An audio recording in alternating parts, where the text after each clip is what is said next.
Prosimy Państwa bardzo serdecznie o zajmowanie miejsc. Już za moment rozpoczynamy naszą uroczystość.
Szanowni Państwo, prezydent Rzeczpospolitej Polskiej, pan Andrzej President Duda. of the Republic of Poland, Andrzej Duda.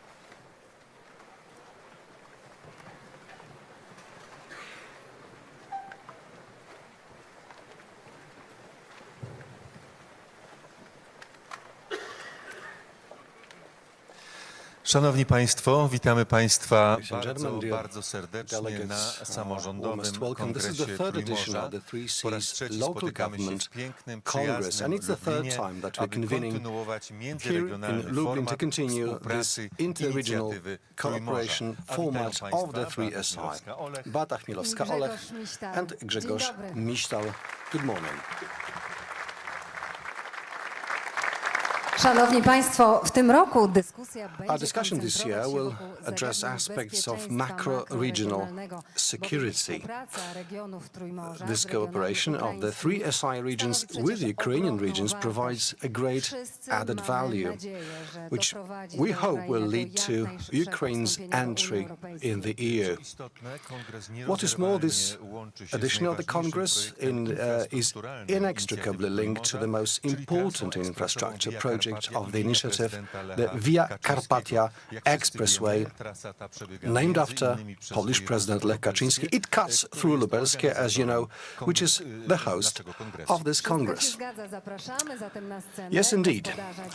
Let me have the host of this place and of this meeting, Marshal of Lubelskie, Jarosław Stawiarski, to join us on stage. Mr. Marshal.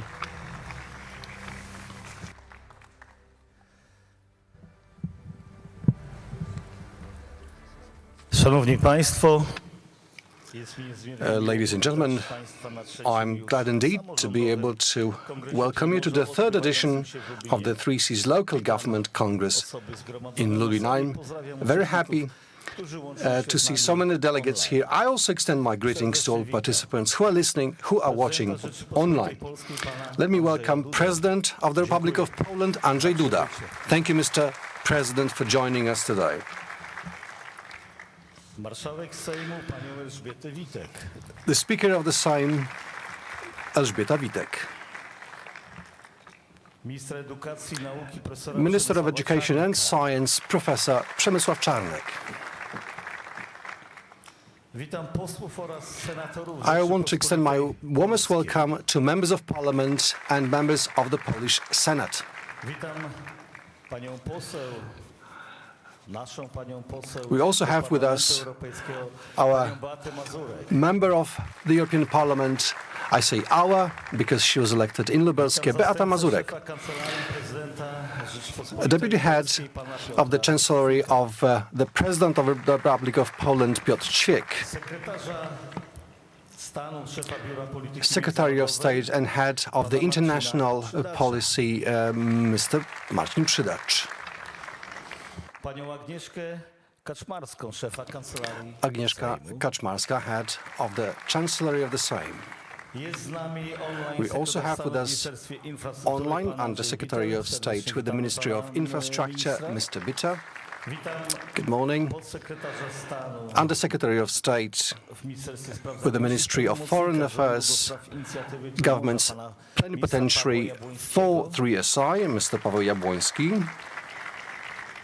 Witam podsekretarza We also have with us cyfryzacji Under Secretary of State for Digitization with the Chancellor of the Prime Minister, Mr. Paweł Lewandowski.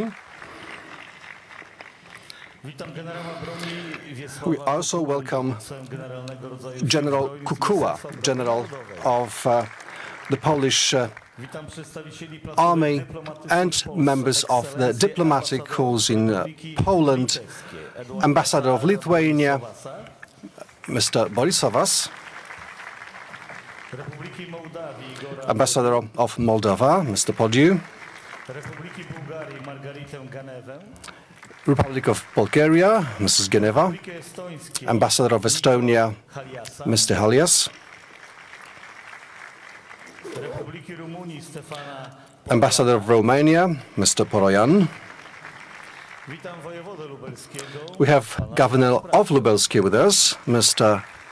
Sprawka. Miasta Lublin. We have with us Mayor of Lublin, Mr. Krzysztof Żuk. Witam szefów regionów, które w We also have the heads of regions that together with Lubelskie make up the network of 3SI regions. The Marshal of Podkarpackie, Mazowieckie and Podlaskie. przewodniczący okręgów rumuńskich. We also have guests from Romania. Karasz, Severin oraz Centru.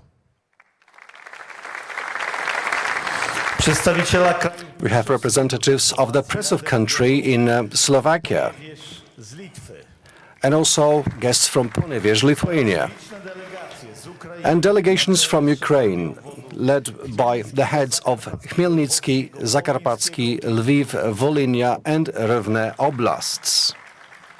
witam radnych przedstawicieli administracji We have members of local and central administration, members of the Polish diplomatic corps, and members of religious associations. We have foreign delegations from Romania, Bulgaria, Slovakia, Ukraine. witam rektorów I also want to welcome rectors of universities from 10 3SI countries. witam służby mundurowe oraz We have uniformed services with us w tej pięknej and sali all the guests who have convened spotkania. at this great hall. Again, my warmest welcome to all of you. Szanowni Państwo, ubiegłoroczna edycja pozwoliła ponownie przyjrzeć się celom współpracy międzyregionalnej. Last year we looked at the goals of interregional cooperation, and we also worked on solutions, long-term solutions that respond to the challenges of the region. I mean, Poland and all countries of East Central Europe. I'm deeply convinced that also this year we have so many outstanding guests representing various areas of economics, politics, local government. We have managers, we have scientists, experts, analysts. All this promises that this meeting will be very productive and fruitful. I wish all of you productive, useful talks and meetings. I hope you will have a good time. 3SI started with the meeting of President Duda and President of Croatia, Kitarovic, in 2015. It was September, New York. It seemed like a very modest beginnings, which has grown into something absolutely amazing, a very powerful cooperation. Given the context of Ukrainian war, this is so important. I want to thank you, Mr. President, for your initiative, for your support. I'm so happy that this part of Europe, considered more impoverished, I'm so happy we can work together. We can try to catch up with the rest of Europe, and we want the whole European Union to create this powerful body, powerful organism that will be supportive to its members, but also protect the weakest and those who need our support. Referring to Mr. Marshall's words, thank you very much for your talk. The honorary patron of this event, very devoted to the initiative of 3SI, this is President of the Republic of Poland, Andrzej Duda. Mr. President, the floor is yours.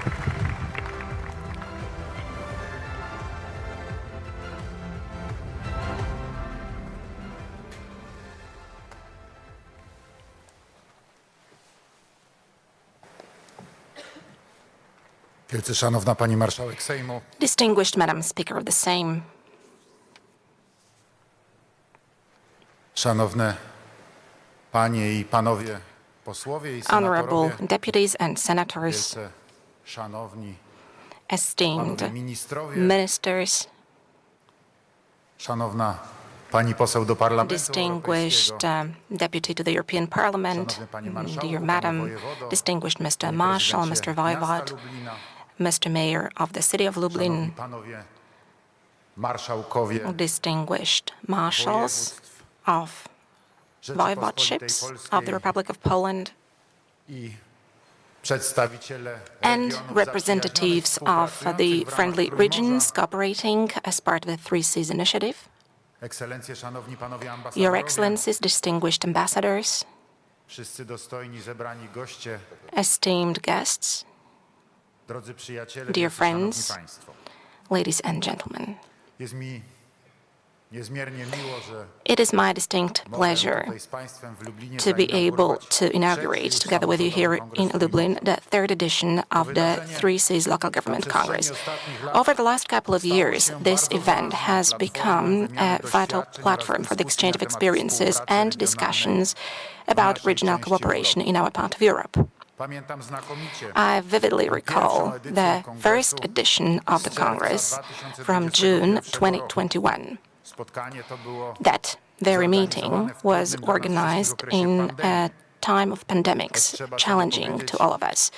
Although we have to say that today's samorządowy kongres third edition of the Three Seas Local Government Congress, although it takes place in że może different jeszcze trudniejszych warunkach. but even more difficult conditions, for Granicy Polski z we are Ukrainą. only 100 kilometers from the Polish-Ukrainian border. 3 miesiące temu 1 year and 3 months ago, Ukraine fell victim to rosyjskiej a agresji. brutal Russian aggression.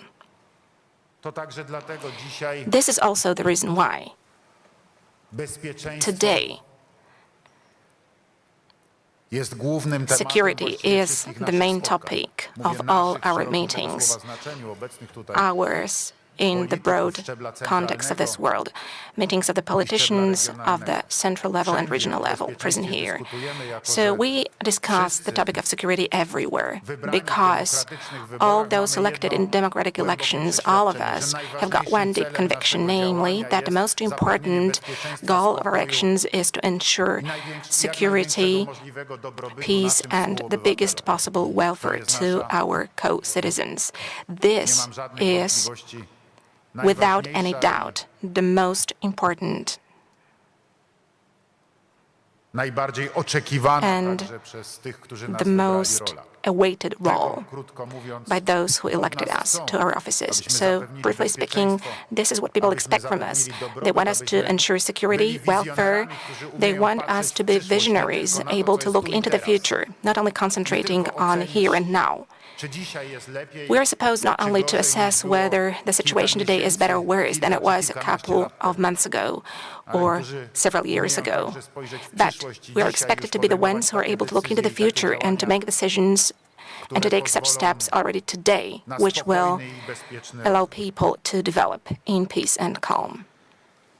Szanowni Państwo, Ladies and Pan gentlemen, Marszałek Mr. Marshall wspomniał o tym pierwszym referred to the first September meeting trójmorskim. Rzeczywiście miało miejsce in w the Three Londynie, ale Seas chyba Initiative mówiłem format. Indeed, państwu, it took place in za pierwszym New York. razem But I think I told you back in 2021, miałem swoje inaugurujące wtedy when wystąpienie, I had my inaugural speech, that the very first conversation I had with Madam President Kolinda Grabar-Kitarovic, the then President of Croatia, about the Three Seas idea took place in Kraków 3 weeks before the meeting in New York, before the UN General Assembly, kiedy spotkaliśmy się w when we Willi met Deciusza in Villa Decius. i we dwójkę mówiliśmy And o konieczności we rozwijania współpracy, discussed przede wszystkim the tej necessity to energetycznej. develop cooperation, especially the Myśląc o energy one. Trójmorzu, mieliśmy w głównej Thinking mierze about the Three Seas, we mainly thought back then about gas-related issues, the gas-related security. Madam President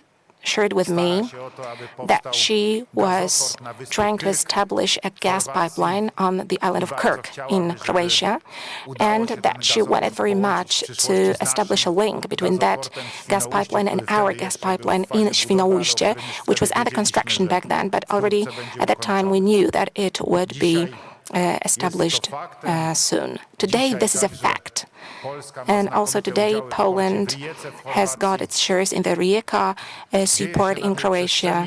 So a lot of important things have been happening within this format.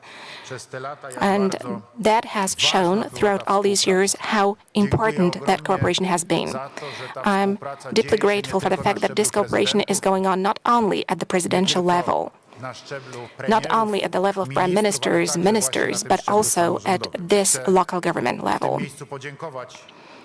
And I wish to take this opportunity and thank Mr. Marshall, Mr. Voivod, and also local governors from Lublin and from across the region, the representatives of other regions in Poland. I want to thank them for their invaluable contribution into this project of the 3 Cs, which has been developed and implemented for the last couple of years. Thank you also for your invaluable contribution to easing the consequences of the crisis, the result of the war started by Russia. So, in a nutshell, thank you for support extended to our Ukrainian neighbors.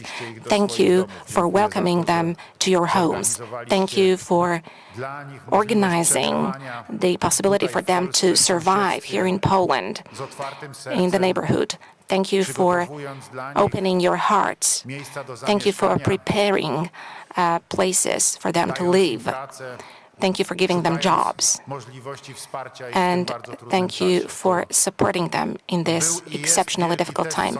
This is a big test of the neighborhood, and I have no doubts about that. That is also a very big test for the 3 Cs initiative. Speaking about the neighborly cooperation, speaking about friendship and common interests, there is an old saying which says, a friend in need is a friend indeed.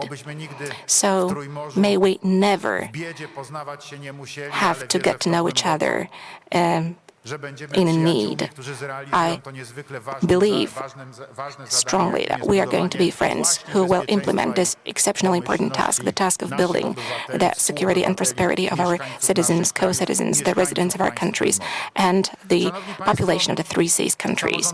So, ladies and gentlemen, the 3 Cs Local Government Congress brings together the representatives of politics, business, academics, all the members of the initiative and the partners. The organization of this event would not have been possible without the permanent engagement of Mr. Marshall, Mr. Stawiarski. Mr. Marshall, thank you from the bottom of my heart for your engagement. Thank you so much for your activities, numerous initiatives in the area of 3 Cs cooperation at the level of the regions, which is so close to my heart. Thank you also for the contribution in this respect to Mr. Voivod, but also my heartfelt gratitude goes out to Madam Speaker for her presence today. I thank also the ministers for their presence, led by the Minister of Education. Ladies and gentlemen, the most important persons in our country are present at this Congress. Well, this is a local government Congress. This is pivotal for the entire 3 Cs initiatives. It demonstrates its weight, its value, also at the national level. This demonstrates how important the cooperation among regions is for the construction of the 3 Cs as a whole. Right from the start, I was convinced that the most wonderful situation I could imagine, as the one who wanted to develop that cooperation so much, who wanted to see this cooperation on all the possible levels, at the national level and also at the level of the regions or at the local level. This is happening, and I thank you from the bottom of my heart to all of you, ladies and gentlemen. I am convinced that this year's edition of the Congress will once again provide a good opportunity to establish many contacts, to hold constructive discussions which will lead to more ideas how to even better integrate the 3 Cs region. One of the ideas which was born here in Lublin is the 3 Cs Universities Network. The agreement of that network will be signed today, and the project itself, I'm sure, will contribute to the strengthening of the partnership among local communities in the 3 Cs countries. Thank you so much for this initiative. Today's meeting in the capital city of the Lubelskie Voivodeship proves that the 3 Cs initiative is an important and necessary project, not only at the level of presidents or governments, but also at the level of local governments, but also in the area of science and economy. Intensification of cross-border cooperation across the 3 Cs area is also one of the priorities which we should always bear in mind. And during the Local Government Congress in 2021, I stressed the importance of our region in the broad meaning of the word, in the meaning of the region of Europe, of Central Europe. I stressed it was a driving force for the European economy. I spoke about the need to build new connections, road connections, bridge connections, fast railway lines, pipelines, but I also stressed it was important to develop digital security, or broadly understood energy security. Indeed, over the last 30 years, the economic growth in most countries of our regions was 1.5% higher than in the biggest EU economy, that is in Germany. In 2004, the three Cs countries generated just 15.2% of European Union GDP, whereas in 2018, that number stood at more than 19% of GDP of our European community. Over that period of time, Poland was a leader in economic growth with an average development rate of more than 5%. This is an achievement that we should be proud of, and it should also be our showcase in the international arena, especially if we add to this, and I think this speaks loud and clear to every representative of the business circles who sell their goods or services. If we add that the three Cs initiative is more than 112 million citizens of the European Union. The three Cs project stands for 28% of the total community. It is a powerful part of the most dynamically developing part in the European Union, and hence it opens up huge perspectives for development, huge business opportunities. As I said, back in 2021, the place which is teeming with very ambitious people, people hungry for success. And this precisely is our huge advantage which we have in our hands. So, ladies and gentlemen, we are one of the absolutely fastest growing economies in the world as a region. Fast economic growth and the improvement of living standards and welfare does not always fully translate into better infrastructure connections. Over decades, we lived on the wrong side of the Iron Curtain. That very challenging time to all of us when our countries didn't have their independence at all, or were not fully independent or fully sovereign. That period pushed us in terms of development, in terms of affluence, back into the margins vis-à-vis Western European countries. Those countries developed excellently over that time. They enjoyed the market economy. They enjoyed social economy. They enjoyed all the advantages and all the assets which today refer to as the test and the measurement of modernity. We keep repeating that we're still catching up. However, Mr. Marshall, we have been successful in catching up. I do not know, actually, which part of Europe is poorer. Is it our part of Europe, or is it somewhere else, somewhere far, far in the west, or maybe somewhere far, far in the south? We are still developing, we continue to develop, and indeed, we are achieving success in this respect. Our situation from 1990 cannot be compared whatsoever with the situation that we are faced with today. However, 3 Cs is supposed to be an accelerator. It is supposed to be an additional engine which will support our development, will further accelerate this development. And it will hopefully make sure that most of our countries will soon be better off than the big number of Western economies, and the living standards hopefully will be higher than the living standards in Western Europe. We are very close to achieving that goal, and I do believe that we are able to achieve that, especially that we have turned out to be much more resilient to different crises than Western Europe. Maybe because for dozens of years we we had to struggle with many difficulties, which that part of Europe does not realize what it means to face up to such difficulties. We have achieved a lot, be it in the area of energy security or resilience of our economies. So today it is fair to say that the importance of the Three Seas region is growing. The role of the initiative, along with the countries, cannot be overestimated, both with regard to challenges and geopolitical threats, as well as in terms of economic opportunities. Hence, I'm satisfied to see that the Three Seas initiative is evoking interest from external partners, the biggest global economies, but also international investors are interested in the initiative. They see a huge potential in the initiative and they want to invest capital in our region. Hence, I'm glad that the foundations of the Three Seas initiative project are acknowledged by the international community. Less than 1 month ago, UN General Assembly adopted unanimously a resolution on the construction of global resilience and promotion of sustainable development precisely through regional and interregional infrastructure connections. So there is not much to clarify in this respect. I know that that very resolution was inspired precisely by the Three Seas initiative.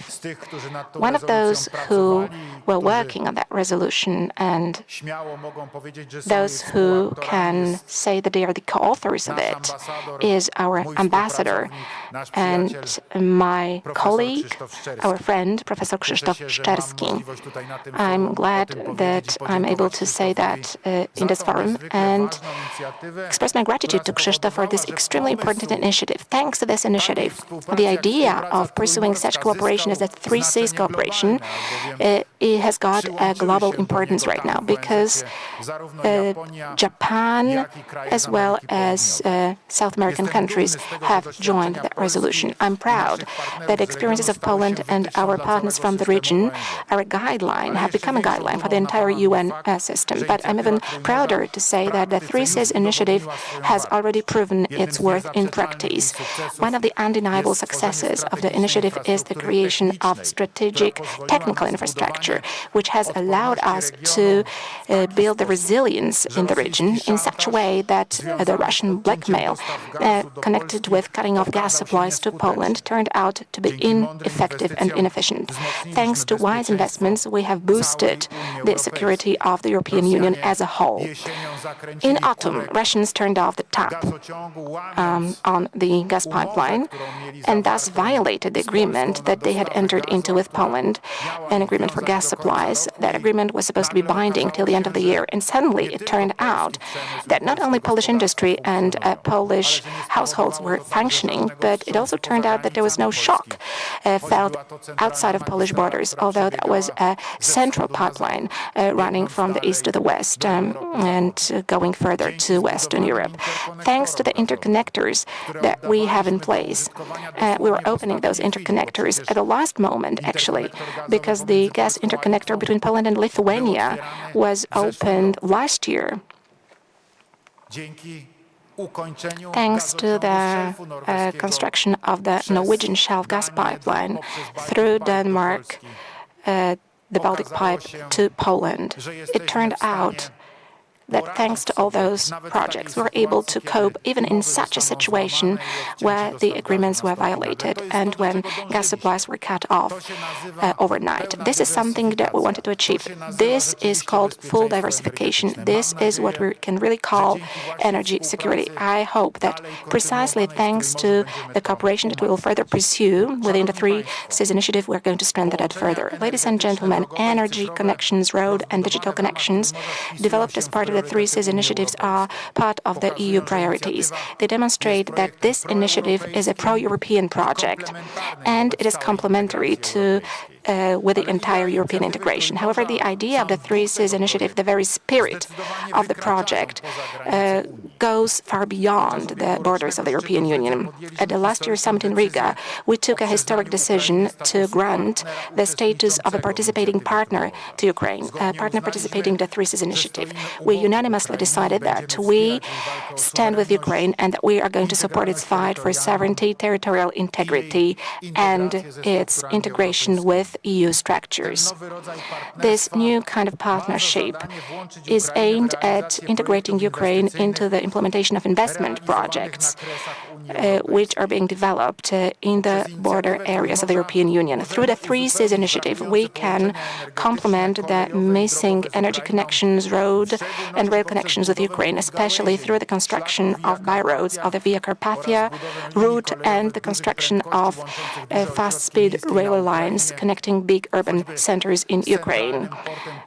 With, for instance, Solidarity Transport Hub, which we are now constructing, building in the central part of Poland. Our alliance has got also a potential to play a fundamental role in the process of the post-war reconstruction of Ukraine due to geography, experiences that we have from the European integration, and thanks to excellent history of successful cross-border investments. The Three Seas initiative was designed in order to build infrastructure connections, to develop connectivity. We stand ready to support in this respect also our Ukrainian friends. And in the future, I hope that also our friends from Moldova. Esteemed ladies and gentlemen, I'm glad that at this year's Congress, an agreement will be signed on the network of Three Seas regions. I'm glad to note that new members from Romania and Ukraine have joined the project. Three Seas initiative brings together hundreds of local communities with different cultures, economies, and traditions. The network was set up according to the idea of the Lubelski Voivodeship. It is a perfect tool to get to know the specificities of individual regions.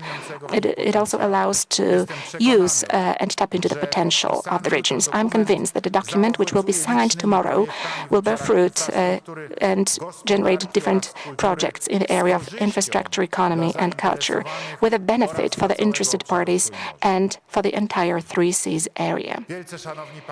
Honorable ladies and gentlemen, I'm hugely satisfied that the Three Seas Local Government Congress, which I'm an honorary patron of, has become a periodical and important international event. I am positive that this year's edition will contribute an added value to the debate on the shape and the role of the Three Seas initiative. I'm also sure that it will lead to the tightening of cooperation among regions in many different areas. Common actions of the Three Seas regions, the use of their social potential, economic potential, all of that are some of the most important challenges faced by our initiative. Once again, thank you to the organizers for making sure that we talk about these important topics. Thank you for coming, ladies and gentlemen, for your presence and for the participation in the debate. I wish you fruitful discussions. I wish you many new projects. And in the nearest future, I wish you successful meetings here in Lublin, successful meetings, personal meetings, good contacts. And I also wish you a fruitful and nice time. Thank you very much for your attention. All the best.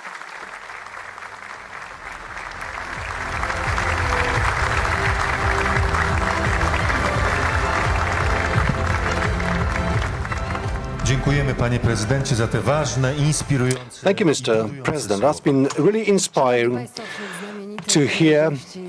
Among our outstanding guests, we have also the Speaker of the Sejm of the Republic of Poland, Elżbieta Witek. For many years, Mr. Speaker has promoted the idea of Three Seas also among so-called young parliamentarians. Madam Speaker, please take the floor. Mr. President, Mr. Marshal, all outstanding guests and friends of the Three Seas initiative. 3SI is a very valuable initiative that grows the importance of the countries of this part of the European Union. And this is clearly visible, and Mr. President has just talked about that. As the Speaker of the Sejm, I attach great attention to parliamentary diplomacy, and I'm very happy to be part of this Congress.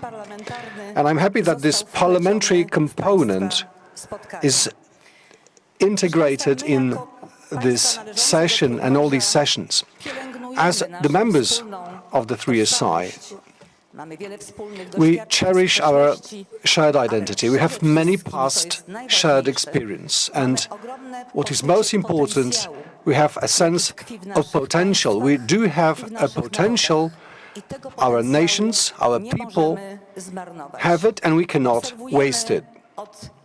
For some years, at least since 2015, we've been watching very many valuable initiatives going on in this economic, political, and people-to-people component both at the local, regional, and national levels, but also at the international level. I'm particularly glad to have this parliamentary component that I have mentioned.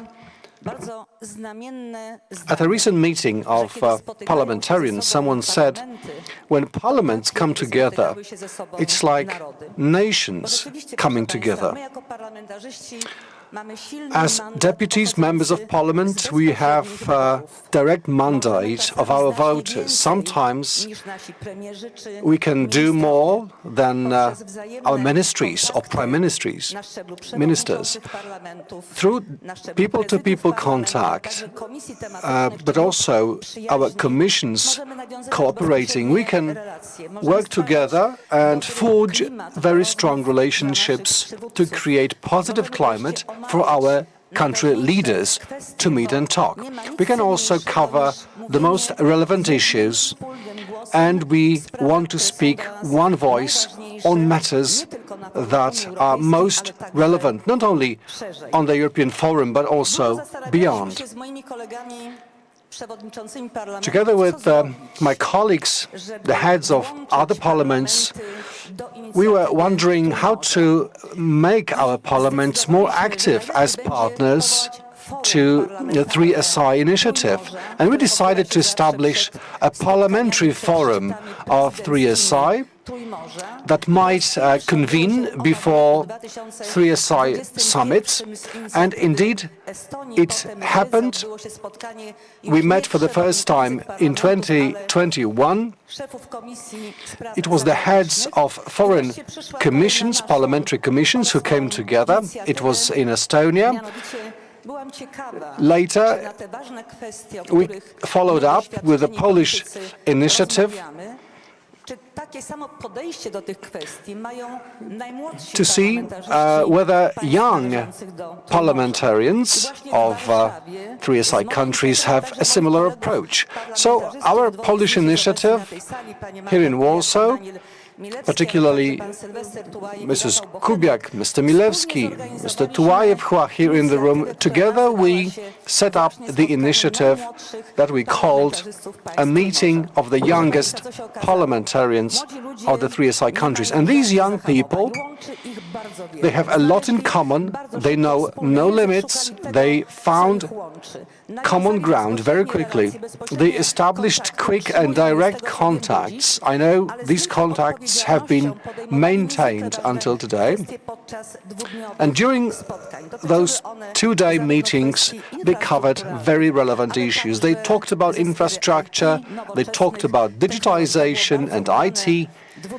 It was a really successful two-day meeting. I believe those contacts, those relations established there are going to continue. My colleagues from other parliaments that are not part of the 3SI initiative, they look at our work with great admiration. They do appreciate what we have achieved. Therefore, we should also appreciate it even more.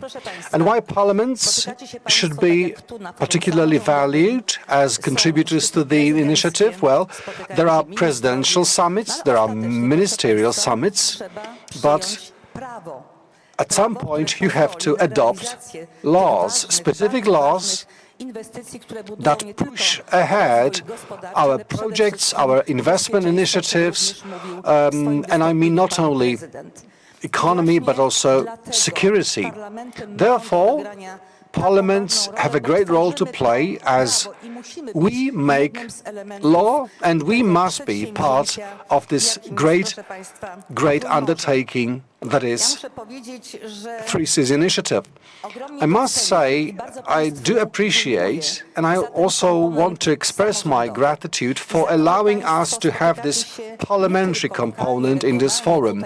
I'm very glad to see that you meet not only locally or regionally, but as I heard from Mr. Marshall, and this is very impressive, this is a really international meeting, and this cooperation makes sense. This initiative must grow, absolutely, and this initiative must build our bright future, our shared future. Mr. President gave a couple of figures showing the economic growth in the countries of our region compared with the rest of the so-called old EU. We do grow fast. We are very robust economies. We aspire to catch up with Western Europe. And 3SI is the initiative that cannot be underestimated. It should be supported. And as the Speaker of the Sejm, I do my best to make it happen. I believe that our parliaments will remain permanent contributors to the initiative. We are building this future for the young generation. And as part of 3SI, I also decided to support the Forum of the Young Schumann's Generation, organized by the Institute of Schumann. The idea of the project was to integrate young leaders from various backgrounds, including parliamentary backgrounds. So they came together for a couple of days in Poland to talk about Christian values, to talk about culture, and they were really able to speak common language at the international level. So we can see 3SI is gaining momentum. We all support it. From the depth of our hearts, our calendar of events is rich. I'm very happy to see so many foreign partners, and the Parliamentary Forum of 3SI is a regular event held before presidential summits. That's yet another evidence how important we believe the initiative is. This local government congress is a very valuable initiative. I wish to congratulate to the originators of this event. I hope you will not only be able to exchange ideas here, but also create new initiatives, make important decisions for the future. So I wish all of you very productive talks, many lessons learned, and we keep our fingers crossed for this initiative to grow even more rapidly in the future. Thank you. Thank you very much, Madam Speaker, for your commitment, involvement, and the message to the participants. Another message comes from Chairman Jarosław Kaczyński from Law and Justice, and let's have a member of the European Parliament, Beata Mazurek, to read out the letter.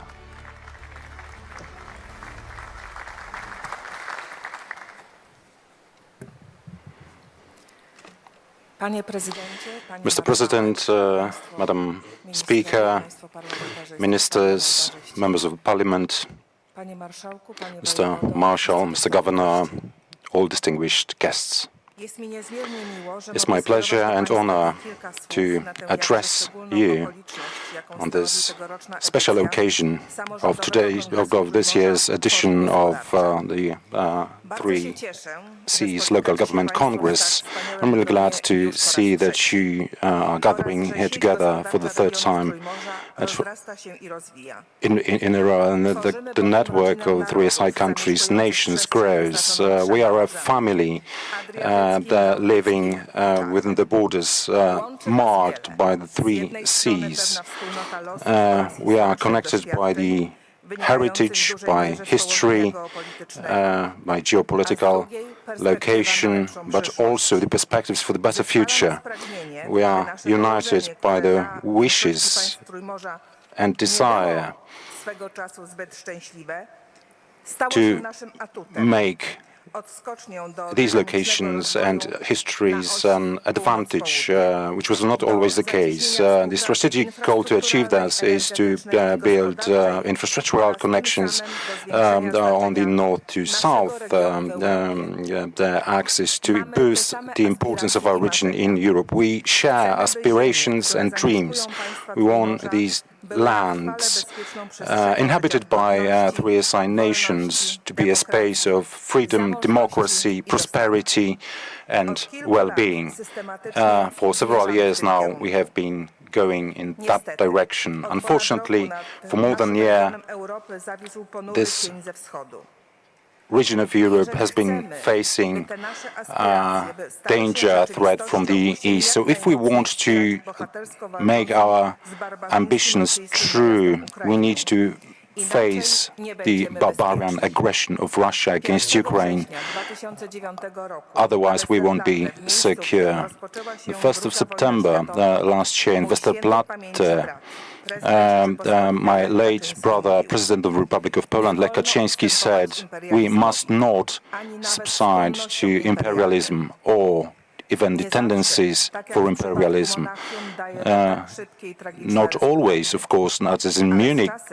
After Munich conference, it brings about tragic consequences, but the consequences are always there. It's a great lesson for Europe, for contemporary world. A year after the Munich conference, the Second World War broke out. Ribbentrop-Molotov agreement was an agreement that preceded the outbreak of the war. It was a pact that was to enslave major part of Central Europe. Unfortunately, many nations have not learned the lessons from that event, so that in 2014 we had annexation of the Crimea, and last year the full-scale war of aggression waged by Russia against Ukraine. I believe that 3SI nations will meet the challenges, and the network of our cooperation will contribute to that significantly. That's something I would like to wish to all of us. And in the narrow perspective, let me wish a very productive meeting, discussions to contribute as much as possible to the growth of the 3SI initiative. With best greetings and all respects, Jarosław Kaczyński. Thank you very much. And we are just about to start the first panel discussion. The future of Three Seas Initiative, opportunities and challenges in the new regional context. This is the title of the first panel discussion. What are the geopolitical challenges, economic challenges for the 3SI nations, Central European nations? How to pursue i kontekście wojny na our Ukrainie. ambitions in the Pytania postarają się znaleźć North Atlantic pierwszej dyskusji, context której and patronem within merytorycznym jest the Kancelaria Prezydenta local Rzeczypospolitej Polskiej. policies. The partner of this discussion is the Chancellor of the President of the Republic of Poland, and discussion will be moderated by Professor Marcin Szewczak, head of the Programming Council of the Congress. Udział biorą Marcin Przydacz, sekretarz stanu, And as szef guests, as Biura speakers, Polityki we'll have Międzynarodowej, Marcin Kancelarii Przydacz, Secretary of State, head of the International Policy Bureau, Paweł Jabłoński, Subsecretary of State at the Ministry of Foreign Affairs, Plenipotentiary of the Government for 3SI, Mikko Hailas, Ambassador Extraordinary and Plenipotentiary of the Republic of Estonia, Gediminas Varvuolis, Ambassador at Large, European Department, Ministry of Foreign Affairs of Lithuania. Cieszymy się, że mamy pełny skład. We are glad to have all of you here. Professor, the floor is yours.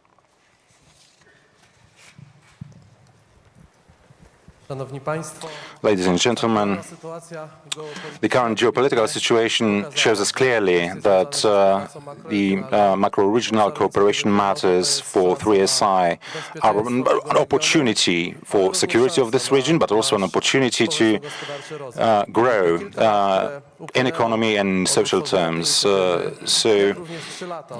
In 3 years that have passed since the launch of this initiative and 3 editions of the Congress, occasion well the discussion of the successes and opportunities for the future.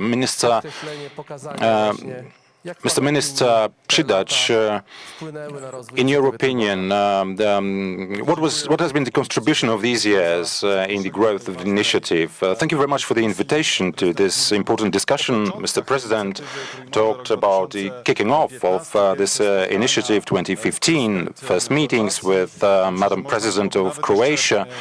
And I think that it was even a couple of months before that we had some trends in the intellectual debate in Krakow, a city close to Mr. President. Back then, we had discussions on how to institutionalize or accelerate cooperation in the region after the parliamentary elections. It was in Krakow, the melting pot of cultures and with great traditions of international cooperation. Then, under the auspices of Mr. President, we started to materialize our ambitions. But it shows us that even before 2015, the government and Mr. President were intellectually well prepared to pursue these objectives in foreign policy. These first weeks, months, I believe, were of key importance. So if I were to summarize what was actually the most important thing back then, and it wasn't perhaps the practical the aspect, infrastructure, the energy security or cybersecurity. The most important thing, in my opinion, that we have achieved over the years is to overcome some mental barriers, some limits that we have been burdened with in the region. So the reference point to up to 2015 were the Western European countries, and after 2015, also because of the 3SI, we became points of references to each other. We haven't had to think about perceptions in Western Europe. We simply started to pursue our own regional policy, and I believe this mental change was of key importance, contributing to building our competitive advantage, our edge, which is happening. As Mr. President said, GDP is growing, our regional cooperation is growing better and better. The road networks are improving. We are building security and economic resilience, but we do it autonomously. We got shared the experiences, historical the experiences, our traditions in the Central the European countries, and we need to find answers in here and not somewhere in Western Europe. So we've got the European Union, but we've got the Bucharest 9 for security cooperation within NATO. All these shows us that we also pursue cooperation in larger formats with our partners, but still based on the analysis of our own interests, regional interests, is something that has been the greatest success in our 3SI. Mr. Minister, what has been the contribution over the years from the Congress, from the initiative to the operation and successes of the entire European Union? Well, we often talk about the core of the initiative, that is in the development of infrastructure, strong economy, the interlinks and so on. But this is all this has a very important strategic dimension, the strategic dimension through which we want to achieve our objectives. Without that, it would be simply impossible. And the recent years have shown us that what Poland used to say, warned about, actually came true. There's, the threat of Russia actually materialized, in the form of invasion against Ukraine, the criminal, the aggressive invasion. Now we have, the hybrid attacks against our region. We were cut off from gas supplies, for instance, as Mr. President mentioned. So we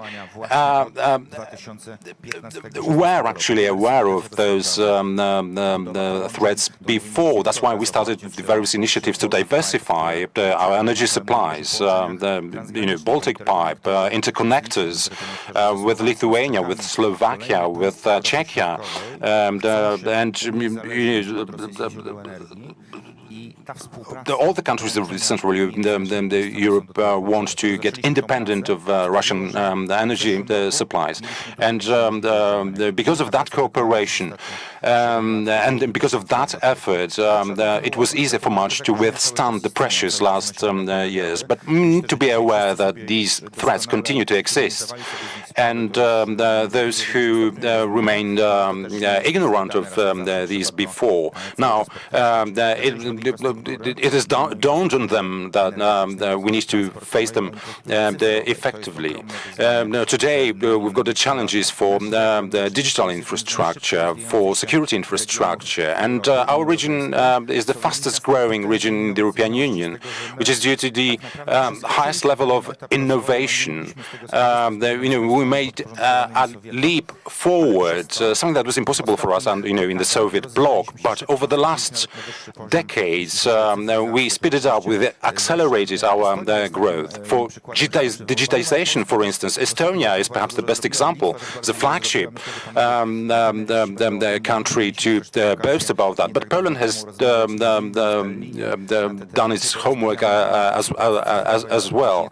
We have been talking about cybersecurity, digital cooperation at all the summits, within the initiative. So all these matters contribute to yet another important matter. If we share all the opportunities, ambitions for growth, then we share political interests.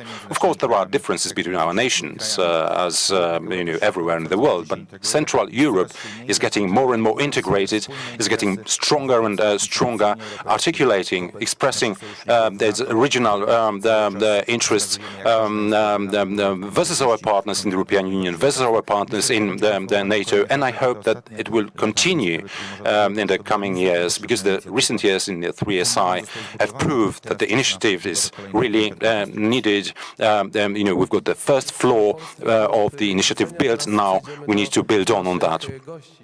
Let me then pass the floor to Mr. Ambassador of Estonia. Estonia is hailed in the world as the country that has undertaken the digital the revolution. What's the future for Estonia, and what are your experiences of the 8 years of the initiative?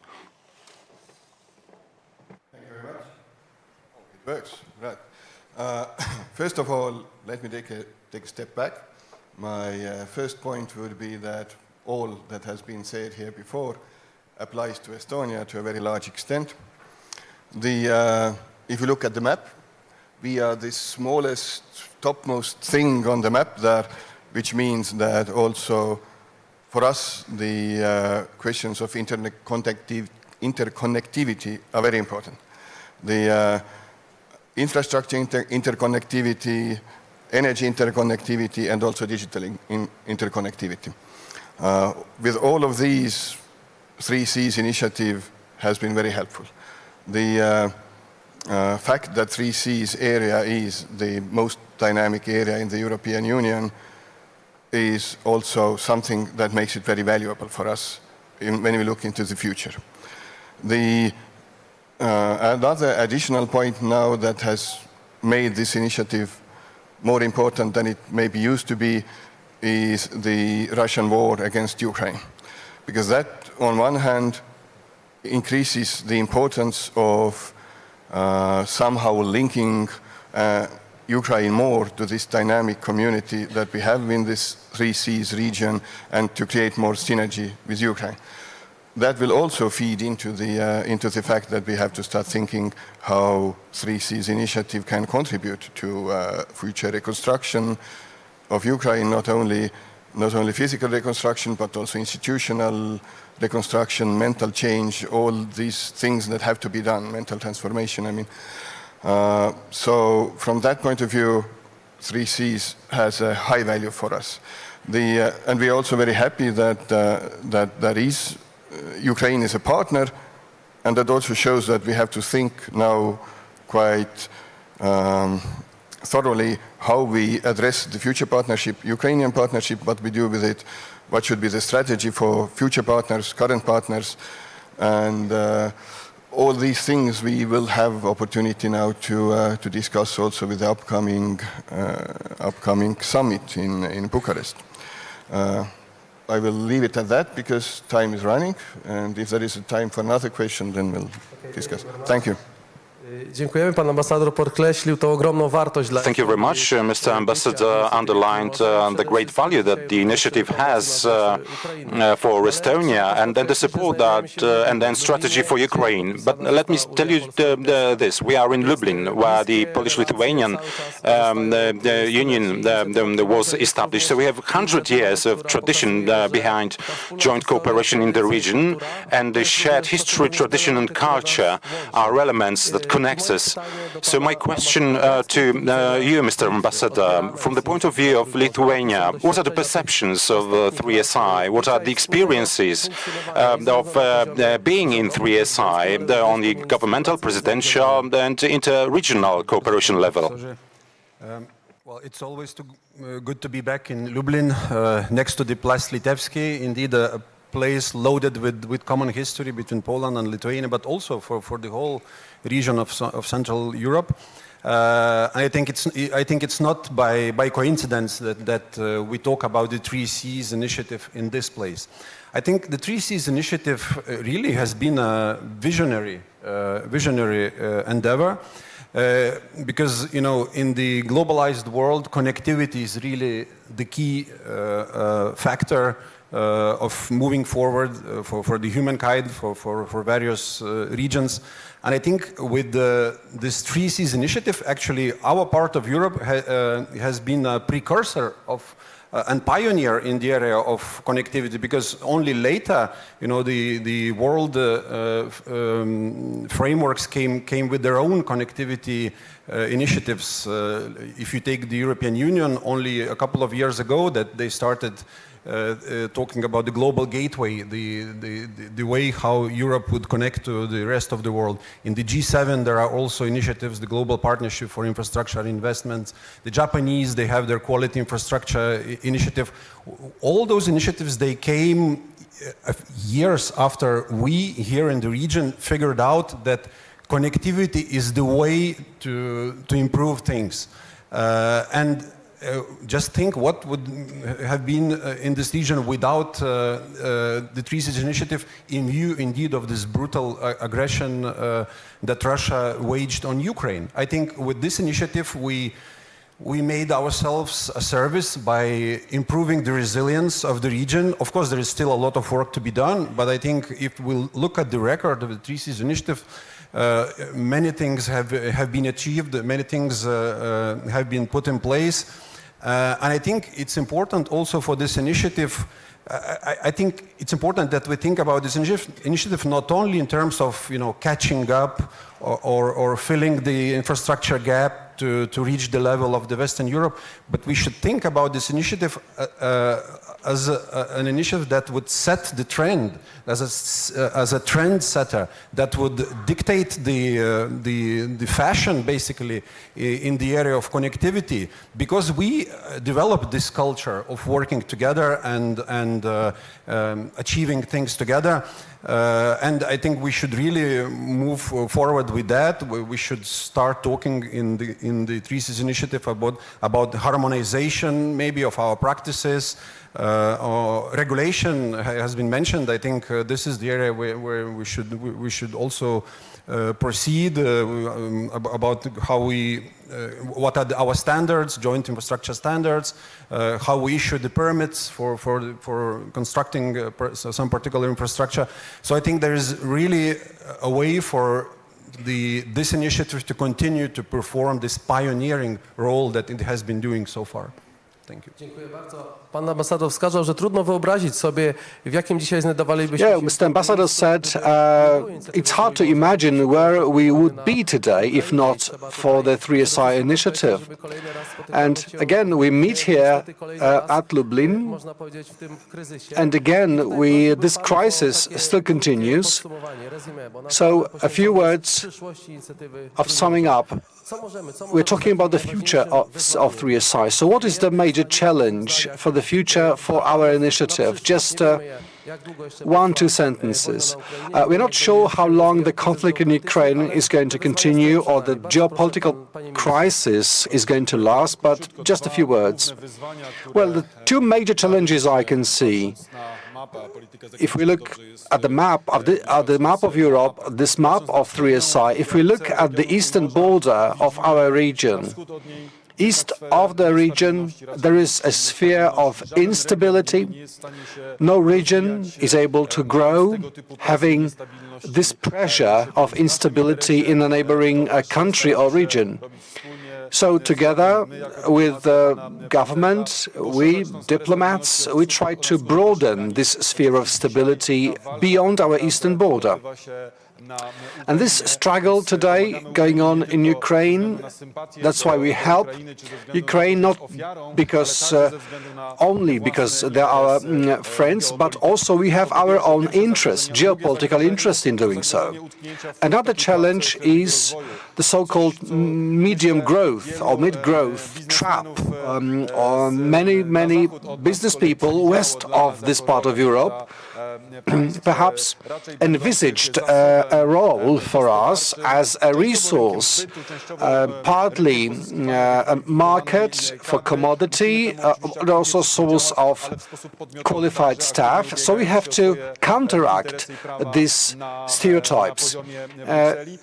We want to work at the legal basis, at the press on Brussels, to reverse that. We have very industrious generation population, hardworking people, well qualified, and we have to cherish them. If we look at infrastructure, still there is a huge disparity between us and Western Europe. We are catching up to fill the gap after the Soviet Union. Mr. Minister, tell us about your perspective. I fully subscribe to Mr. Przydaczy's ideas, and looking at the challenges we have, certainly we have to catch up with Germany, the Netherlands, or other countries that have been enjoying free market economy for more decades.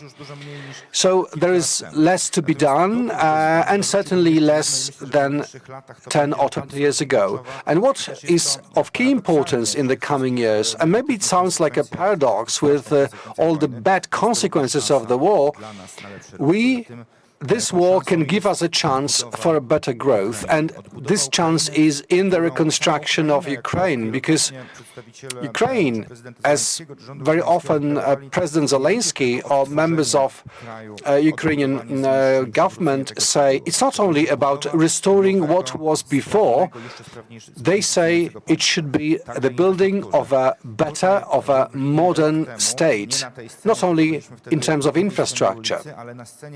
And last year, on this stage, there was a panel on cooperation with Ukraine, and Ambassador Deszczyca, ambassador to Poland, said Ukraine decided to move from the, generally speaking, Soviet standard of broad gauge railway and change towards a narrow gauge or European gauge, which is very symbolic. Ukraine will be closer to Europe, closer to 3SI, and it's a great chance for our countries, for our businesses, anybody who would like to be involved, to benefit from that. I hope this process starts very soon. And can we hear from Estonia, please? Challenges for the future, the most relevant thing to consider for the future. Estonia in 3SI. Thank you very much. And first, allow me to say that I'm very impressed with this conference. First of all, the audience and the participants, the high level of it, but also the high level of organization. Microphones switch on and off exactly at the right time. Doesn't happen at every conference, so congratulations. The challenges, I think, from my perspective or Estonian perspective, the biggest ones are three. The first and most important one is the sustainability, cementing the sustainability and continuity of the initiative. And by that I mean that as it is still quite free-flowing initiative, there is no secretariat or central body that will keep track on what we have been doing. Then every time when presidency changes, there has to be a lot of effort made in order to pick up what the previous presidencies have said, to build on that. So I think a little bit more structured approach would be useful if we want to continue the initiative in this positive way that it has been going. Obviously, Polish role has been tremendously important in keeping it alive and keeping it growing. Then the second part is connected to the other big success story of the initiative, the fund. That right now the fund is mostly government-driven, and it is a good project to connect sort of politically driven ideas with a business-driven model, where at the end the project should turn profit. But what we have to achieve is also greater participation of private investors in this fund, because if we look at the fund, 1.5 billion right now, I think most of it is Polish money and then US money, and all of us are contributing with much lesser extent. And if we compare it to the amount China is spending in Eastern Europe, for example, and then it's a different scale. And the third, probably good point to make about challenges is also the involvement of business community in the initiative during the summits and also in between summits. So to have them maybe a little bit better role, greater role, more opportunities for interaction with political leaders, with each other, but also to have some sort of a tangible result from project development point of view. Thank you. Instytucjonalizacja funkcjonowania inicjatywy Trójmorza. Well, indeed, this idea to institutionalize the initiative, working closer with business, pursuing shared projects, that's what we hear from Estonia. What's the Lithuanian point of view? Challenges, there is no progress. So I think it's important that we still have something to do, some challenges to fill. And I think, one of the challenges, and here I would agree with my old friend Miko, that the governance of the 3Cs could be maybe improved. Indeed, it's a politically driven initiative, but there's a commercial element, but maybe intergovernmental level needs to be a little stronger with line ministers involved, etc. Also, I think we have to enlarge the scope of stakeholders and talk not only about the involvement of business, but also other parts of society like NGOs, startups, technical education very much needed if we want to have stronger infrastructure. So all those things is key, and also we have to make those changes irreversible. We have to make sure that at some point in years to come that we will not go back to old previous lines of supplies. So we have to work also on making those changes resilient and irreversible. Dziękuję bardzo, szanowni państwo. Jak widzicie, są wyzwania do realizowania. So as you can see, there are challenges to be pursued in the future, a lot to be done at many layers, presidential, governmental, interregional. I believe this panel, this introductory panel to our today's session helped you get the sense, get the spirit of this event. Thank you, gentlemen, for helping us to do it. And enjoy the rest of the day. Thank you very much for the great discussion and a lot of discussions ahead of us, I'm quite sure. Ladies and gentlemen, this moment would like to thank Mr. President Andrzej Duda for having kicked off this year's edition of 3C's Local Government Congress. Unfortunately, Mr. President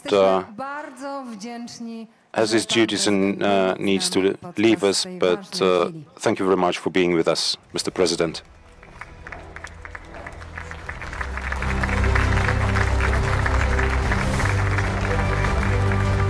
Opuściła nas także marszałek Sejmu pani Elżbieta Witek, której także Madam Speaker, Elżbieta Witek is also leaving us. Again, thank you very much for your contribution to the opening session of the Congress. na miejscach. Już niebawem wznowimy nasze spotkanie i rozpoczniemy. We are about to resume our discussions with the second panel. Szanowni Państwo, podczas dzisiejszego dnia oprócz Ladies and gentlemen, today, apart from the panel discussions, we've got a lot of accompanying events. So let me just briefly mention these, one of which is really exceptional.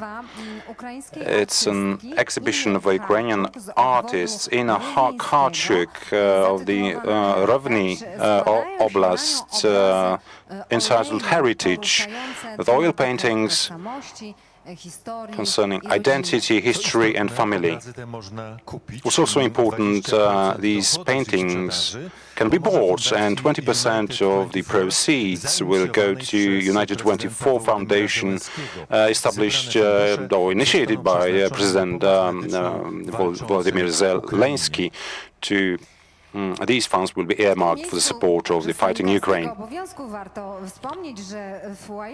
We also need to mention that in the entrance hall of the Center of Museum of Cultures, you can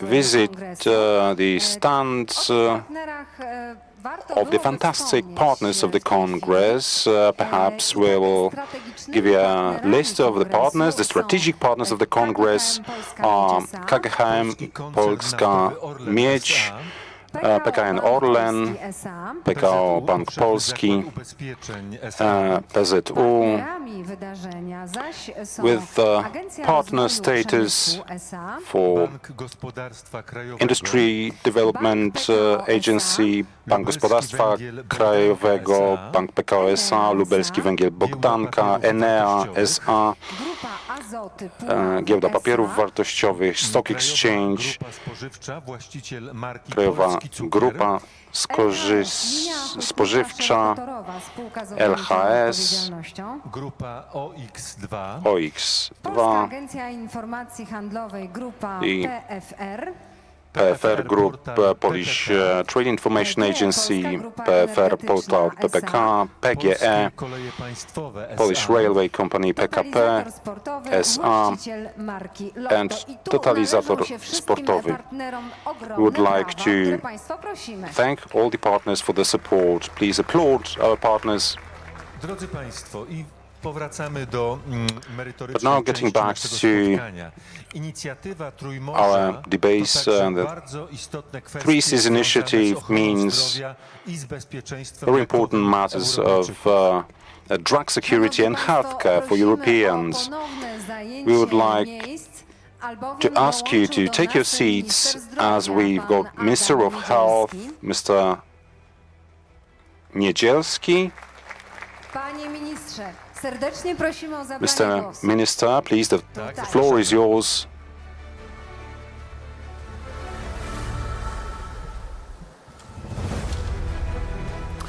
Dzień dobry, witam Państwa bardzo, bardzo serdecznie. Hello and welcome. To dla mnie ogromny zaszczyt It's my honor być tutaj na to be kongresie i rozmawiać with you być może at this o Congress sprawach, to które, talk nie są takie oczywiste, about matters bo that perhaps are wiele not quite obvious, dyskutujemy o as sprawach bezpieczeństwa naszego, we may talk a lot about militarnego, security, wiele military dyskutujemy o security, naszym bezpieczeństwie energetycznym, energy które security, stało się tak ogromnie that ważne w tych czasach has become so agresji important Rosji na Ukrainę. after Russian aggression Ale against bardzo często Ukraine. zapominamy, że But we tend bezpieczeństwo to ma o forget wiele that więcej security wymiarów, ma również is a wymiar multi-aspectual term, and it Myślę, includes że also dzisiejsze spotkanie, healthcare. dzisiejsza So I okazja, hope żeby that w tym formacie, this meeting, który odnosi się this też do pewnych format wspólnych of the meeting that interesów refers naszego to shared regionu, interests of the region rozmawiać właśnie o will occasion a bezpieczeństwie discussion zdrowotnym, a może nawet troszeczkę over healthcare bardziej security wąsko o bezpieczeństwie and in narrower terms perhaps drug Otóż security jak as well. popatrzymy sobie trochę wstecz przez ostatnie we 3 look lata, kiedy mieliśmy do back czynienia in the hindsight, najpierw z kryzysem pandemicznym związanym z we COVID-19, first had to face potem the pandemic crisis of rok COVID-19, kryzysu ponad już związanego then z over a agresją year Rosji of na Ukrainę, crisis to after te 3 the lata Russia's na aggression pewno uświadomiły nam, że of Ukraine. The 3 years have made us aware that security is not only the most discussed dimension, military dimension, or energy dimension, but that it also covers the healthcare. So over the last 3 years, we have learned how important it is whether or not we are secure in terms of healthcare or drug healthcare, whether we've got supply chains or manufacturing capacities to supply drugs. Over the last 3 years, this awareness that we had ignored certain things, perhaps it's a good starting point for consideration on what to do next, how to make the drug deliveries secure, how to manufacture or ensure capacity to manufacture active substances. So we used to have a logic that was pervading all the sectors of the state structures. So the cheapest possible manufacturing, the availability of the simplest active substances to be as fast as possible. So, of course, we looked out and reached out to East Asia, India and China, because they were the cheapest suppliers of these. And when we had to face the challenges, the pandemic and then Russia's aggression of Ukraine, it appeared that the supply chains, the economic links that enabled us to get cheap materials, well, they simply were disrupted. They stopped to operate because, first of all, the manufacturing output was reduced because of their own efforts to combat COVID-19. But suddenly, there was a lot of demand for active substances, for drugs. Suddenly, everyone wanted large supplies of antibiotics, as we could see end of last year. So what happened actually is that those countries that had the biggest bargaining powers, that that could afford, were the first to get the product. Well, we were not on the front line as customers. We've got nations of the 3SI initiative with kind of similar level of economic growth, with a similar experience in procurement of drugs, especially innovative drugs. So for us together it's worthwhile considering the strategies for future so that we can avoid any risk of drug shortage in the future.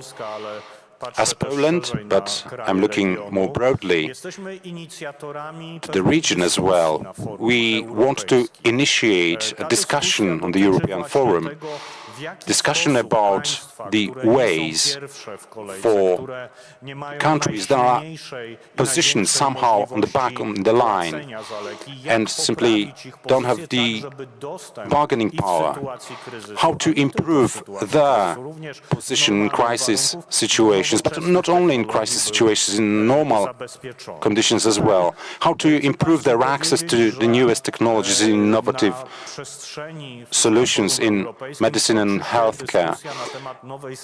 In the world and in Europe, there are discussions going on about the new pharmaceutical strategy. It's a very important discussion on the European scale, and it's really important that we, as countries of the region, speak with a single voice, because we simply have similar challenges to face. So this discussion about the European pharmaceutical the strategy, has a lot of important dimensions. First of all,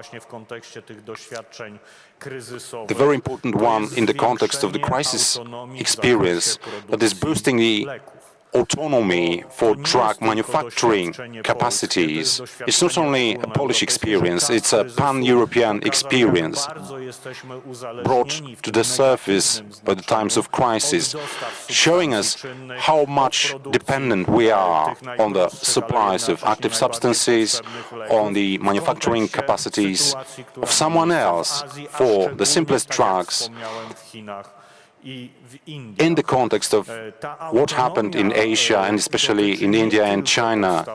So this autonomy is not about the basic substances, but it's also about investment in advanced drug technologies, so that in case of crisis we are not forced to rely on the United States, for instance, for the innovative drugs, but instead to enable us to have our own manufacturing capacity in Poland and in the region. To give you an example, end of last year, everyone was talking about the shortage of antibiotics in Europe. It was about, the morbidity of typical flu, other diseases. So the whole continent actually was short of antibiotics. We were quite comfortable back then because we had some inventory, and we've got a manufacturer, Polfatarchomin, that could start and ramp up antibiotics manufacturing as instructed by the government for the basic antibiotics. So that showed us that if we have the domestic potential, the capacity, we can manage the crisis effectively. Without that backup, we need to stand in line, in the queue, to knock on the door of global manufacturers, and again, those with the highest bargaining power will be ahead of us. We simply don't have the resources to spend too much on drugs from foreign suppliers. So the crisis that we have had to face shows us how important it is to build our own capacity and potential. Another dimension of drug security is about access to the most advanced drug technologies. Again, at this forum, European forum, we must get together in 3SI, as 3SI nations, to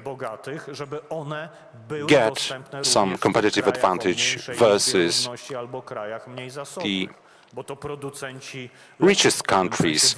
Well, mind you, it's the drug manufacturers that pick up the markets to locate the newest technologies. So we can together become attractive for these manufacturers. So that's why it's so important for us to develop a mechanism on the European Forum to take due account of the interests of our countries. The third dimension of the drug security is to build up stock, build up inventories. Inventories are built by individual states. In the European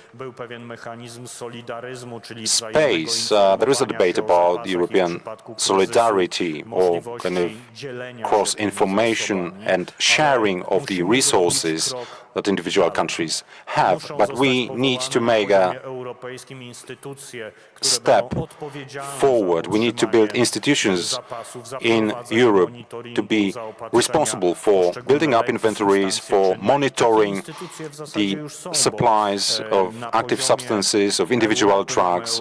There are some mechanisms like that. We've got the European Drugs Agency, Medicines Agency, that is just starting to monitor inventories in individual member states. But we need to have HERA kickstart the crisis management of drug supplies as well. But also I'm thinking about a mechanism to build inventories of drugs on pan-European scale. We must claim that full transparency should be ensured, that these pan-European institutions represent the interests of all of us, not only the richest or the most powerful countries. If we recall the procurement of COVID-19 vaccines, everything that was done back then at the level of the European Commissions, and then we are forced to pay for deliveries, gigantic deliveries which are not quite needed. We are, well, in legal dispute with Pfizer. Now we terminated the agreement. So there was no transparency. Now we need to ensure that this transparency is in place, that all the interests of all the countries are represented at the level of this central institution. Ladies and gentlemen, Poland has a big role to play in the system of drug security, not only for the region, but also for whole Europe. This drug security, next to other dimensions of security, must be present in our discussions. Healthcare must be present in our discussions. It's quite obvious that the last 3 years have shown us that this aspect of drug security, health security, is of utmost importance for all of us.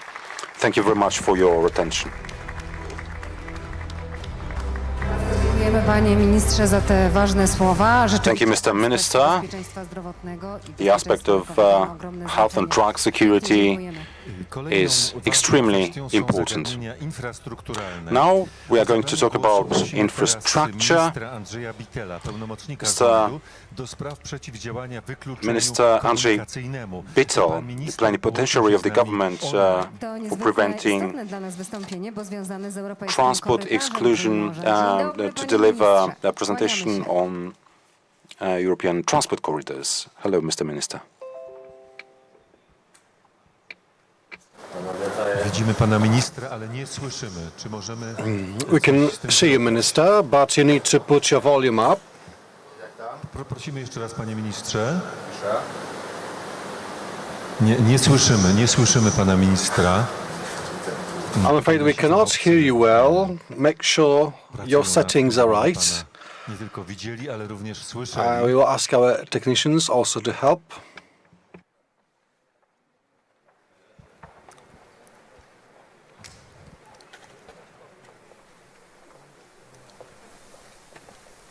Nie wiemy, czy ta przeszkoda jest po naszej stronie, czy po stronie... We are not sure where the problem really is. Mikrofon działa u pana Wszystko ministra. działa, The microphone ale nie seems to be słychać. right, but we Jaki cannot zatem mamy hear pomysł it. i plan?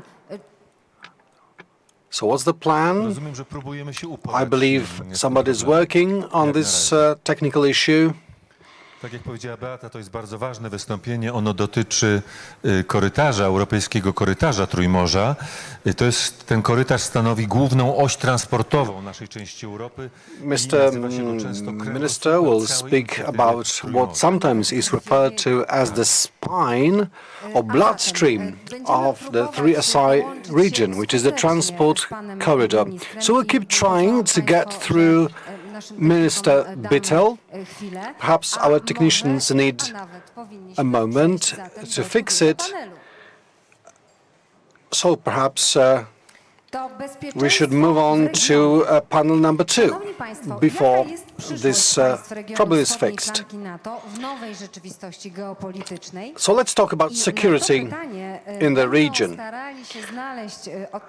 The panelists, the speakers in this panel were invited by the Ministry of National Defense. The chair of this session is Marcin Siennicki, Deputy Director of the Department of Infrastructure with the Ministry of National Defense. In this panel, we have General Wiesław Kukuła, General Commander of the Polish Armed Forces. Applause, thank you. Eduardas Borisovas, Ambassador Extraordinary and Plenipotentiary of the Republic of Lithuania to Poland. Colonel Darius Uskuraitis, Director of NATO Energy Security Center for Excellence, Lithuania, and General Dariusz Mendrala, Director of the Department of Investments of the North Atlantic Treaty Organization with the Ministry of National Defense. Good morning, gentlemen. The floor is yours.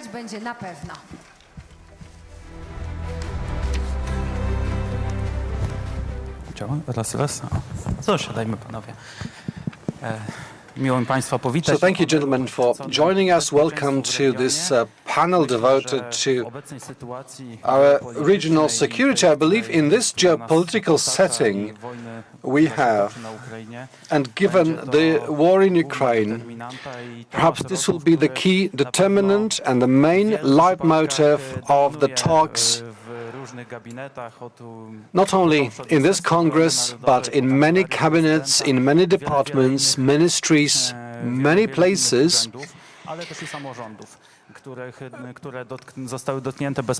that are deeply interested in the developments behind our eastern border and about refugees from Ukraine and the overall situation in Ukraine. That situation also has a major impact on the military, the Polish military and NATO. One of the outcomes of the situation we can see is the enlargement of NATO by Finland. This is what has already happened, and prospectively Sweden. So I have a question to General Kokua. What's your perspective on accepting new NATO members? In military terms, it looks better than good, I can say, but there are two aspects here. And assuming that Sweden is also a NATO member, so let's imagine Finland and Sweden are already NATO members, our closest allies. So from the geostrategic point of view, this situation creates major problems, dilemmas to the Russian Federation. Any offensive, any aggression of Russia against a NATO country creates huge problems for the aggressor. The border with NATO is much longer than it used to be, which creates a new operating environment, operating theater. And these two countries, apparently not very large on the map, they contribute heavily to our defense strengths. When we were developing territorial defense forces in 2015-2017, Finland and Sweden were a great inspiration, a great models to follow in designing our defense strategy and how local communities should be involved in national defense. And another aspect, more local, if we look at the Baltic Sea,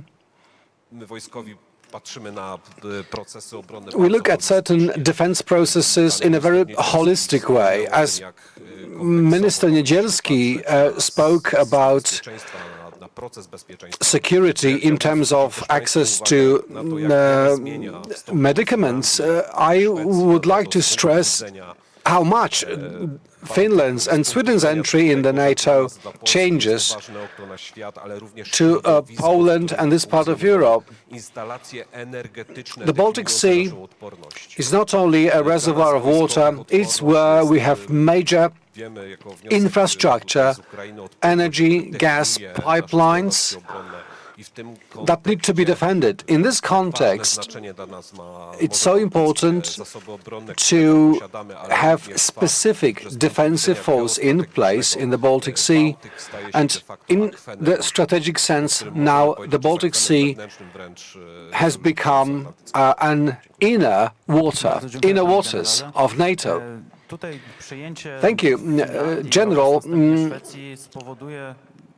Accession of Finland, prospectively Sweden, to NATO will make the eastern flank of NATO more of a northeastern flank of NATO. How does Lithuania assess this situation and Lithuanian membership in NATO in this geopolitical situation? For inviting for this panel and explaining the reasoning what Lithuania puts behind the membership of Finland and Sweden into NATO. We need to understand that what goals have been set before the invasion Putin actually organized to Ukraine worked opposite. Putin didn't want expansion of NATO. We have new members in NATO, and we are speaking very seriously about Ukraine's membership in NATO.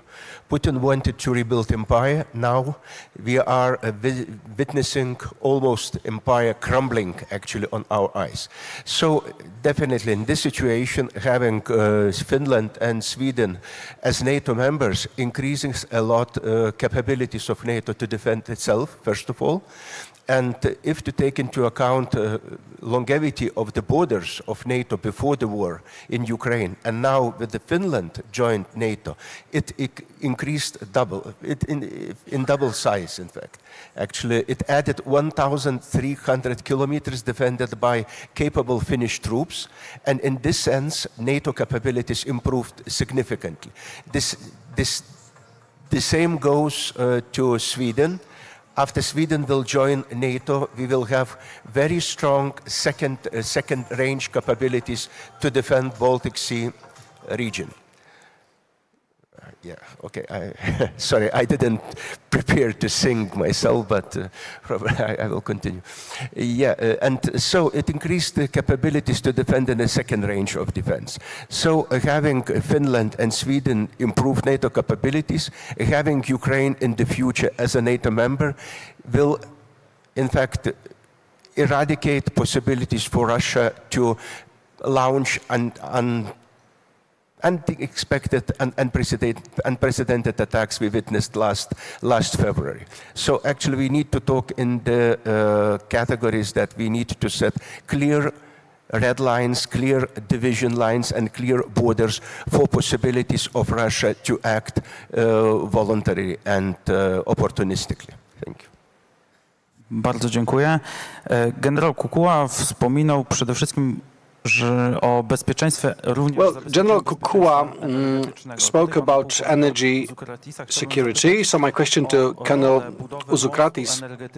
Uzukaritis and the energy bridge between Poland and Lithuania. What's the significance of this project in terms of possible military action in this area?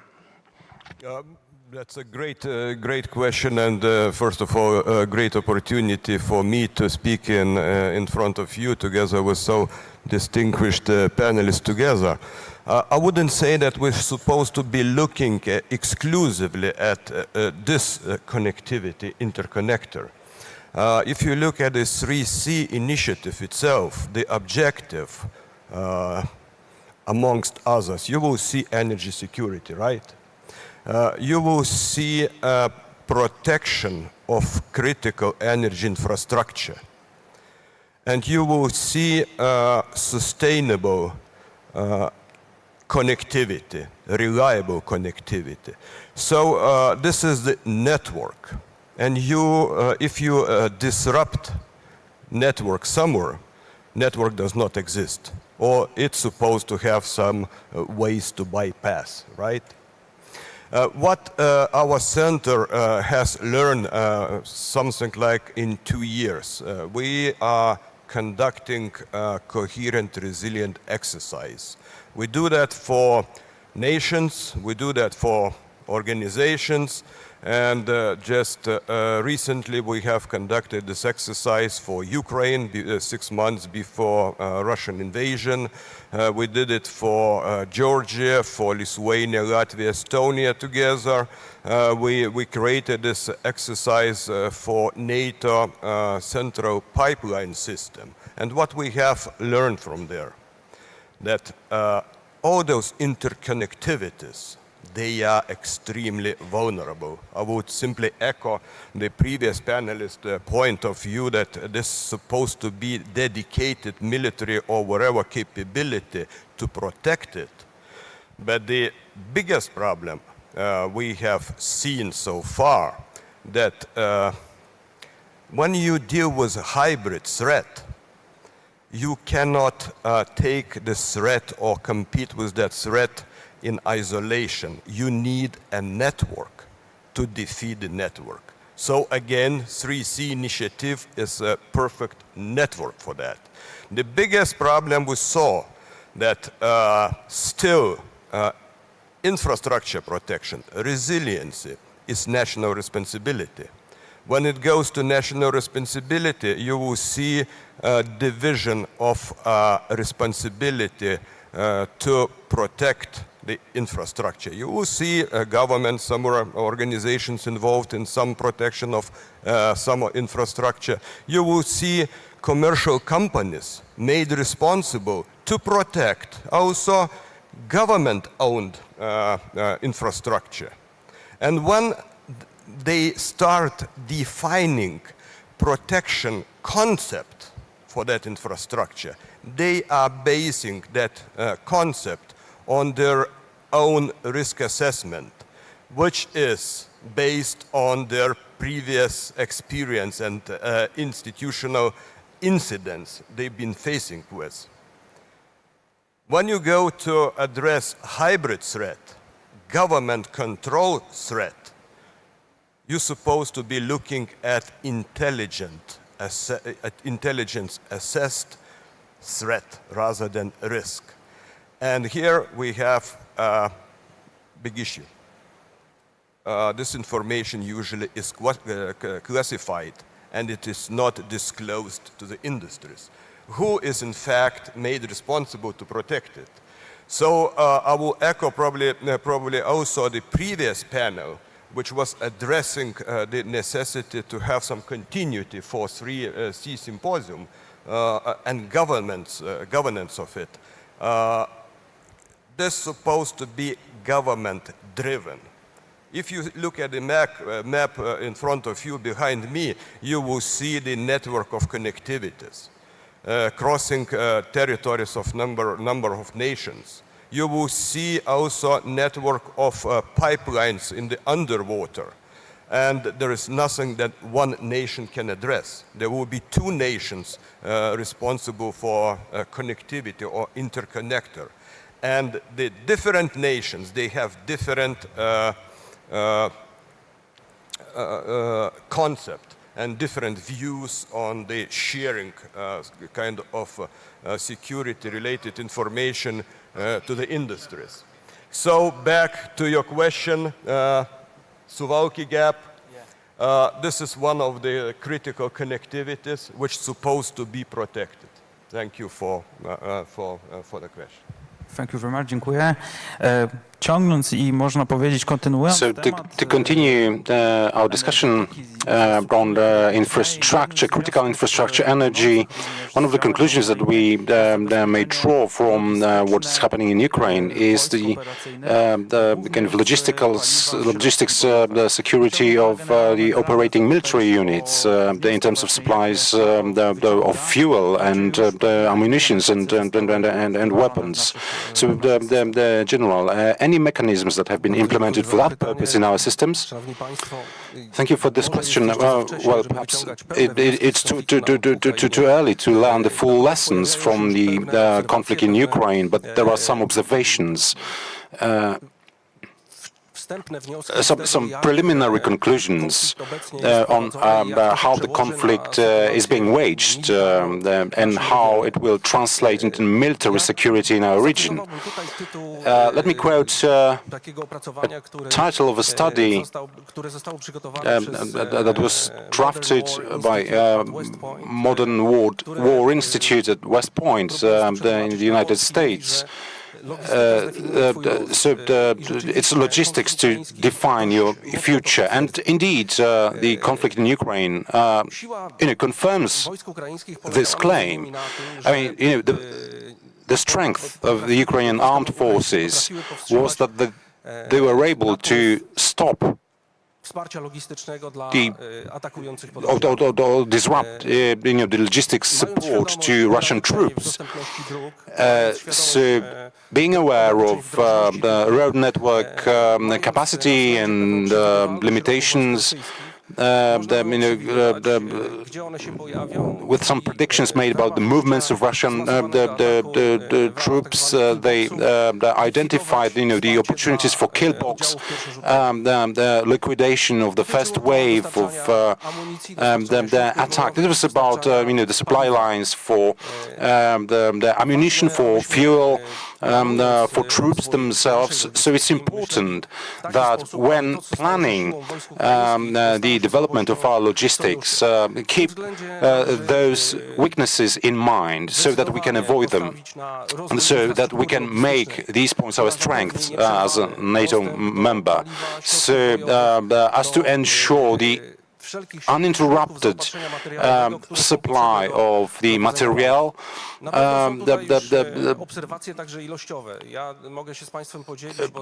What I can share with you is an open source information. Ukraine uses daily 5,000 artillery shells. To compare, European countries procure so much ammunition per year.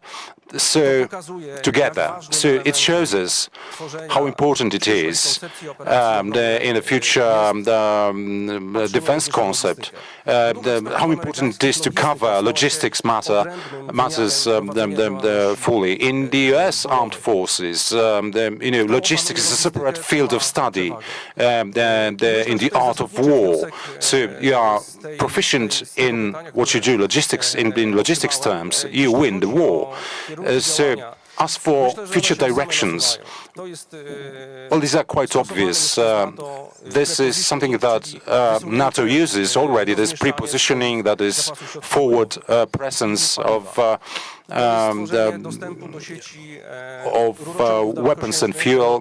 This is about NATO pipeline network for Central European Pipeline System, that's the official name for that, that operates in full reflection of the post-war, the Cold War times, the network. It ends at Germany. It wasn't simply developed after we joined NATO. And perhaps the biggest achievement in Madrid summit is for us to be aware that the peacetime is over, and now it's the time for us to use, as NATO, as the region, as a nation, or individual nations, to kind of break the mental barriers that we couldn't break before. So this is perhaps the basic conclusion, the basic lesson that we may learn from the conflict in Ukraine. I mean, let's be afraid of hard lessons. This is the highest time to make these decisions. Thank you very much. So you mentioned the Madrid summit. The Vilnius summit is ahead of us. So, Mr. Ambassador, what are expectations of Lithuania of that summit, and any initiatives between those summits in Madrid and Vilnius? The summit of NATO in Vilnius coming July.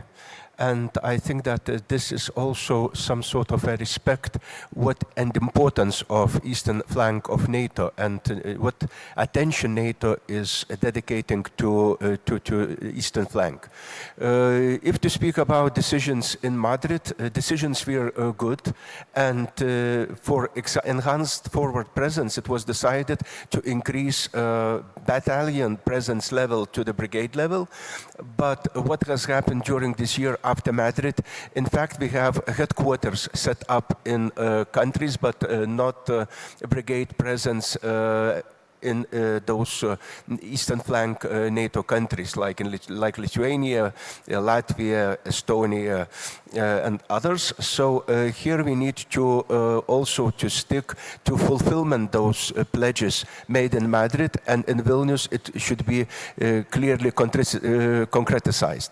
Also, it is important to understand that facing Russian aggression, facing Russian political instability, and behavior of late, we need to also to take into account what exactly need to be done to strengthen defense capacities of eastern flank. So there we need to have clear defense plans. So we also expect this to have by Vilnius summit. Also clear obligations by countries who pledged brigades to Baltic states to make steps to establish those brigades. We are in the process of negotiations with Germany on how and which way to do actually this brigade level presence happen. Also speaking about air defense. Air policing made a huge job, and countries participating in air policing also had their presence in the Baltic states, but the time has come that air policing needs to be replaced by air defense possibilities.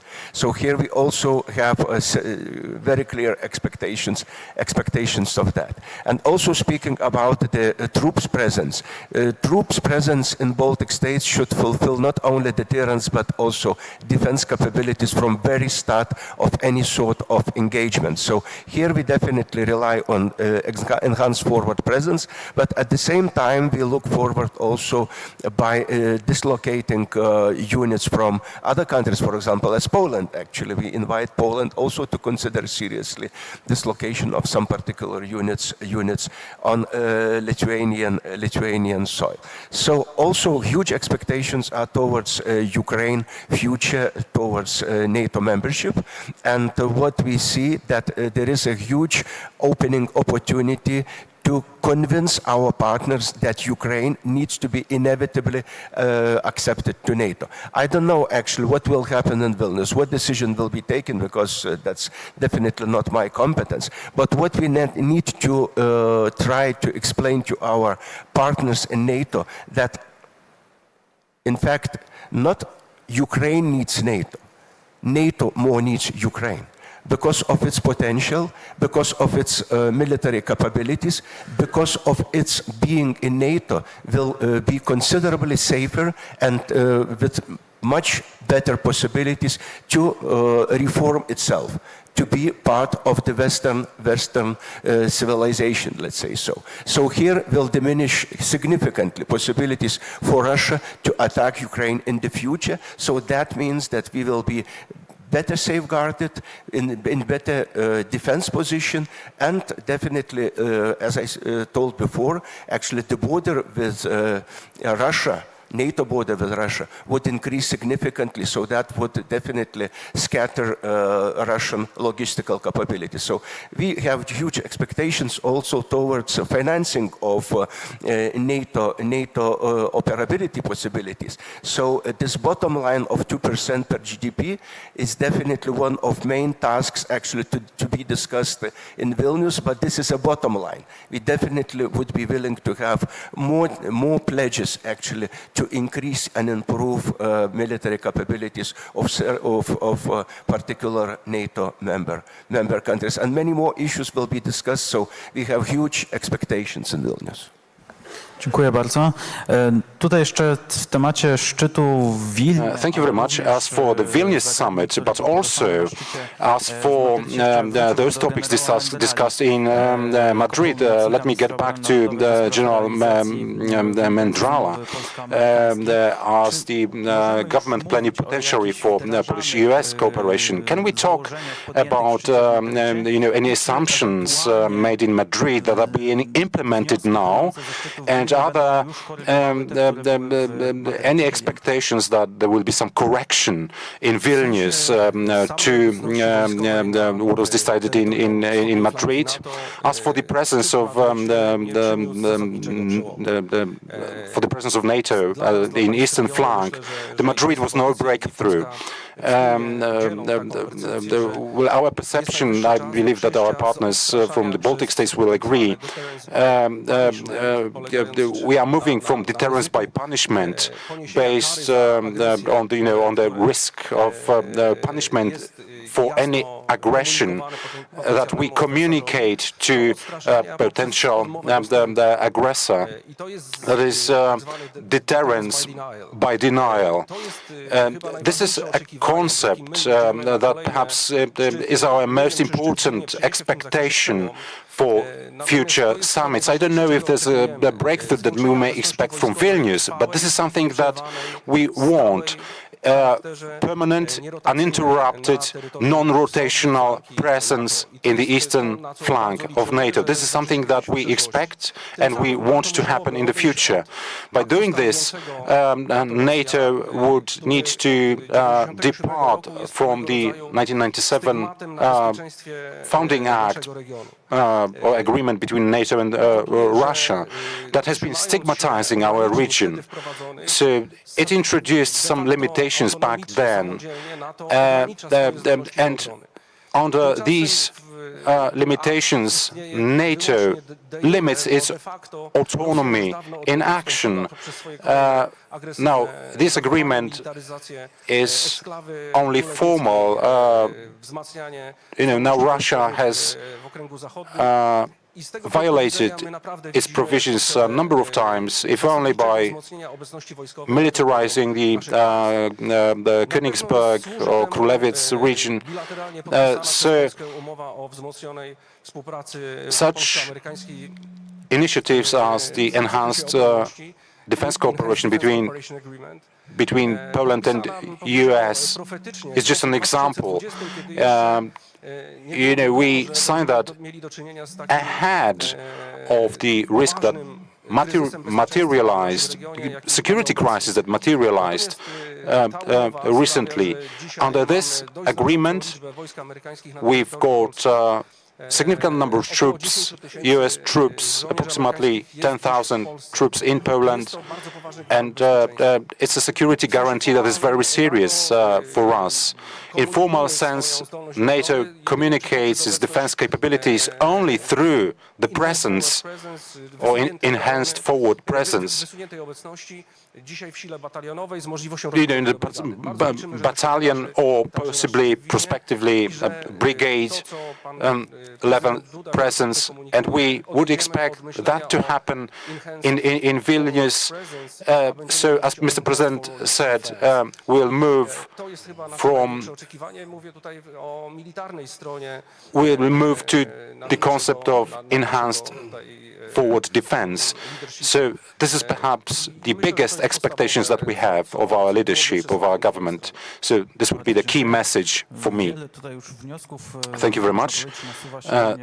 So many conclusions, to be drawn from the war in Ukraine. Well, the war in Ukraine is a leitmotif in our discussions because, it changes everything.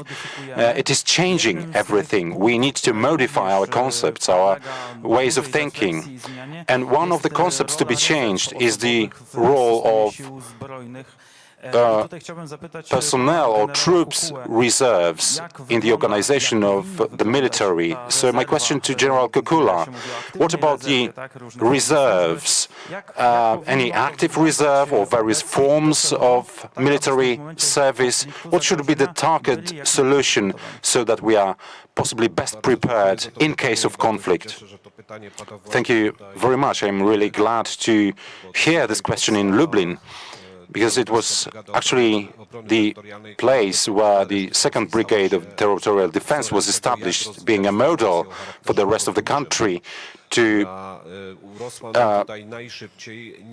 follow suit in developing, the civil defense units. It was only possible because of the excellent cooperation between the military, local government, and central government representatives in the region. So the lessons, the most important lesson to be learned now from the war in Ukraine now is that defense war is waged by the entire nation, by all the citizens. Everyone has to contribute, which means that not only military service members, not only armed forces will need to fight, but all the people. So we need to put in place another mechanisms for the military to wage a long-term war in a conflict with high intensity, in a conflict which may entail, let's be open, huge losses, which again means that we need to depart from the concept, as Mr. General said, the post-Cold War concept or model związany z kreowaniem takiego fałszywego dogmatu armii małej, ale skutecznej, false dogma of a small, effective army in favor of an army capable of waging a long-term war with a huge role assigned to the reserves. Last year, from this perspective, we had a breakthrough when the Polish Parliament passed the law on the defense of the motherland with an active reserves concept and the opportunities for citizens to get involved in the defense effort. So let me tell you more about this. We started this panel discussion with membership of Finland, NATO, and prospective membership of Sweden, US involvement. So let me tell you this. I was trained by reserve officers from the US Army, officers that introduced themselves as, citizen soldiers, combining the service with the everyday work. So today, when we think about the active reserves, we want to provide for a model that would combine those part-time former military service members as citizens active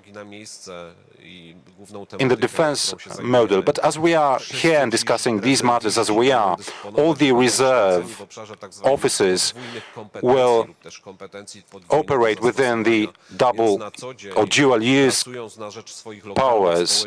So on one hand, working for the local communities, provinces, districts and municipalities, they will use the skills learned in the armed forces to build resilience on the local level.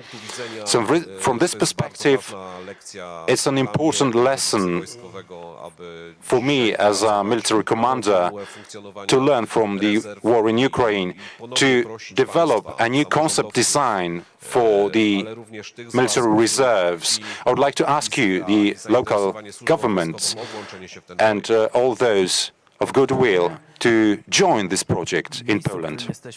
Thank you very much. In this place, the Lubelskie region develops its military very fast. There's 19th Armored Brigade operating here. There are 2 brigades of the territorial defense in the region.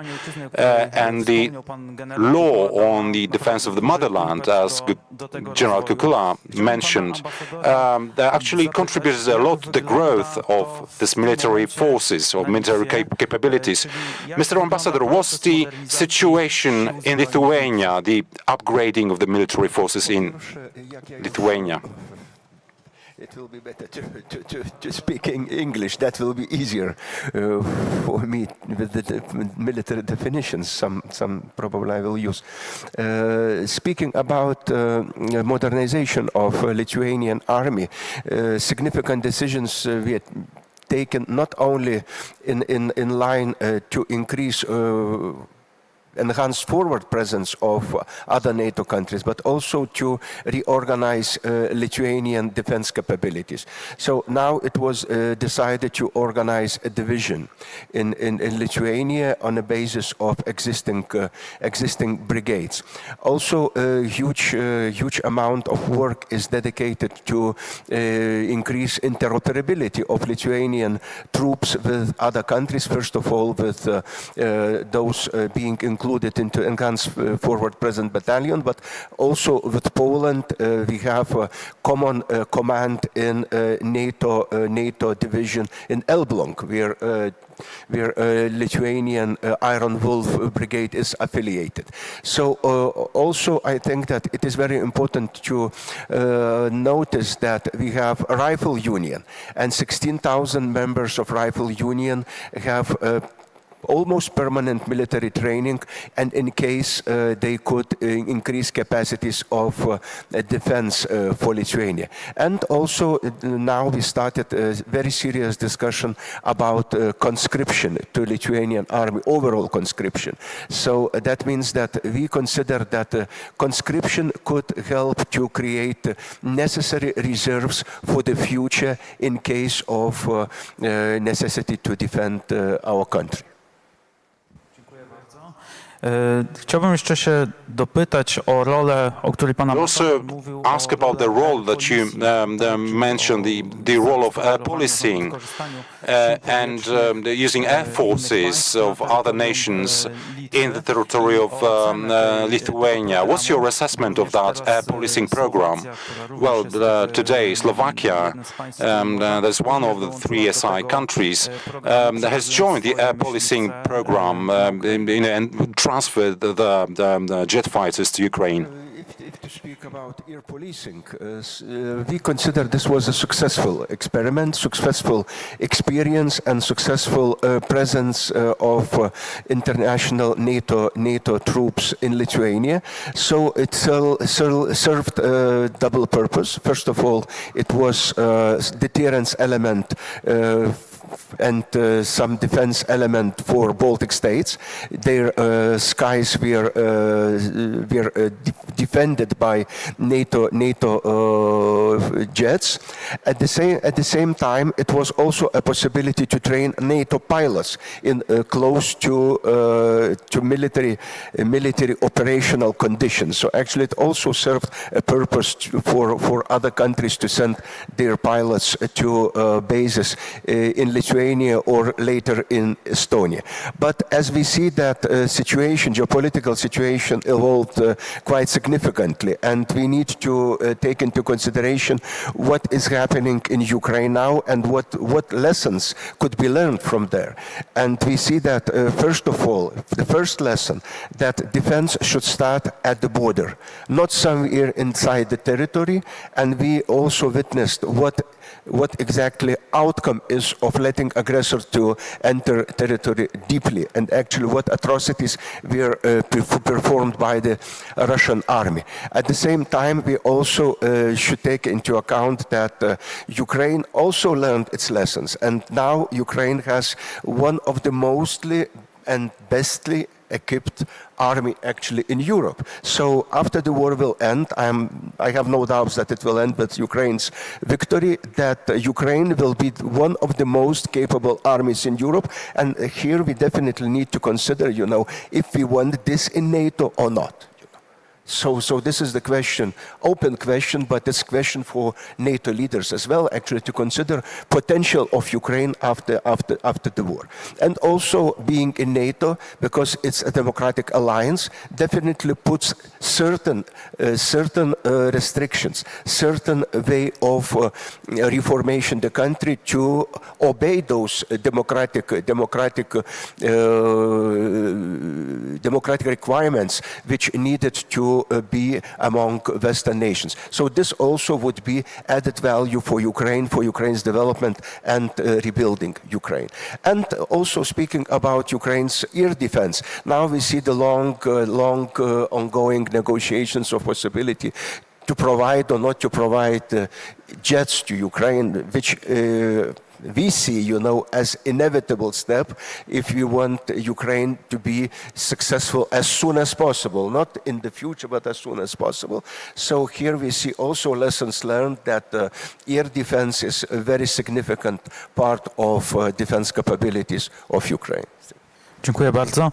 Pana pułkownika Uzukretica chciałbym zapytać o kwestie związane dalej też I would kontynuując like to ask Connell jakie w Pana ocenie about the critical infrastructure component. zmodernizowane sieci energetyczne, What about the bądź takie upgrading and modernization of energy and logistics networks to secure Lithuania and perhaps Poland, against the cut-off of the Suwałki the gap in terms of energy supplies? Yeah, this is very complex, I would say, question. You cannot again focus only on securing Suwałki corridor or gap. This probably you need to reconstruct the architecture, the security architecture, from the top to the strategic level to the tactical level on the ground. And if we were having this meeting 2 years ago, probably we would be discussing climate change implications. Now we are discussing energy. And this is supposed to start nationally, probably, addressing energy infrastructure or energy security in the national strategies. Then you will turn probably to European Union. European Union, so far, they do not have agreed strategy for energy security. If you look at NATO, NATO is missing that part of strategy. And before Nord Stream 2 explosions, there was probably no political will even to start that discussion. What is happening now? Our Center of Excellence has task from NATO to develop operational energy concept already, to address military requiremements, not looking at the only exclusively logistics fuel, but addressing energy. When it goes to a tactical level, military units could be territorial or regular units. They would be probably facing the requirement still that they're supposed to operate tanks, and political strategies will suggest that he's supposed to run that tank on banana fuel. And this is something, again, supposed to be addressed first.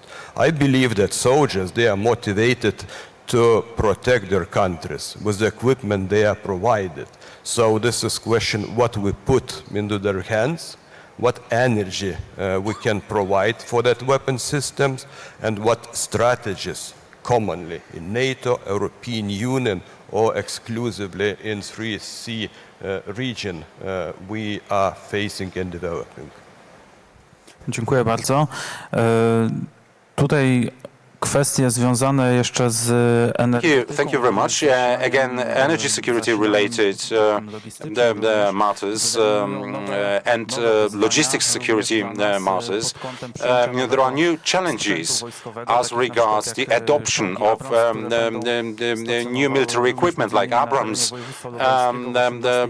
the tanks to be deployed in the 18th Armored Division in Lubelskie. So what about the new fuel supplies for Abrams? Thank you for this question. That's a bit more complicated than this. Poland, as one of the few countries in the world, spends 3% of its GDP on defense this year, and this is not the last word. Against declarations from the NATO summit in Wales, half of the NATO countries has so far failed to spend even 2%. So this shows the scale of our involvement, and there are also infrastructural projects, because if General Kukuła needs more troops, we need to think about barracks, we need to think about tankers, warehouses, hangars, training grounds. It means a lot of infrastructural challenges. And these decisions are already being made. 5.5 billion zlotys this year has been earmarked for infrastructural projects. I remember when I started as an officer, it was about 1 billion for infrastructure, so it's almost 5 times more today. And what is relevant for this region, we are moving the center of gravity more towards east. We are going to defend our border right from the border line, which of course makes greater demands on our preparedness. Certain infrastructure that was built during the Soviet times has a different role to play today in modern Poland. The organization that I'm heading provides one of the major points of infrastructure to this whole system. It is the military complex in Siedlce. And going back to the question, there's a new military technology underway, and there are new developments that in logistics that we didn't expect a few years ago. There are new platforms, new equipment that have specific requirements in terms of, for example, the fuel. Main battle tanks, Abrams, use aviation fuel. We haven't had such fuel for tanks before, so we have to revise our approach to fuel reserves. In April, Ambassador Brzeziński and Minister Błaszczak opened a large area warehouse in Powice, close to the air base, to assist and improve the conditions for the American presence, and it is also being adapted to storing aviation fuel. We haven't done this before, and now fifth-generation fighters are about to arrive in Poland. They are particularly demanding pieces of equipment. I visited Nellis Air Base in the USA. I saw their infrastructure, and it's very, very different from what we are used to here in Poland, because we still have many post-Soviet platforms in operation. We also have a drone army and a plan. For example, the bioreactor flies fueled by regular vehicle fuel. That's another interesting fact. So for logistics, we have many challenges, and our response to all these novelties takes time, takes resources and funds. I strongly believe we will make it, and our spend on infrastructure at this level, as we have now, guarantees that we will be successful. So finally, we should also find and forge synergies in developing defensive infrastructure or double-use infrastructure to make the best of NATO's resources. At the Madrid summit, there was a decision to raise funds for this purposes. So up to 2030, NATO is going to spend an extra 13 billion euro on top of what it used to spend. So our region should fight for these funds. We should do our best to have a greater share of it.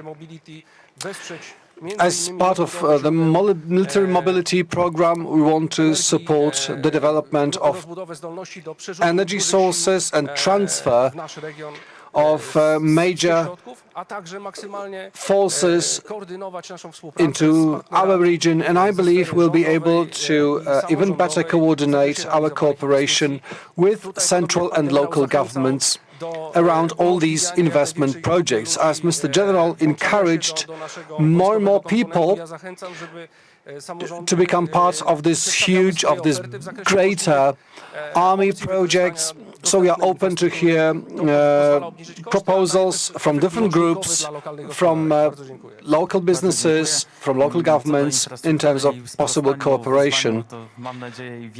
As regards the infrastructure and challenges we are facing, I'm sure we can make it. And when we talk about modern military equipment, we cannot ignore training and also changes to the process of training and its adaptation to new equipment like the Abrams tank, the F-35 fighters or HIMARS missiles. So what is going on around training? What changes are underway, General Kukua? Again, it's not an easy area to manage. Up to 60% of the commandment of the general forces is new equipment and new training programs. So 60% of our activity goes into new adaptations and new training. As a young officer, I dreamt of having such equipment as we have now, as our sons are going to use. These armaments we are going to have, or we already have, not only increase survivability of the troops, but they also increase the probability of winning, because as we know, war is not about dying, but about winning.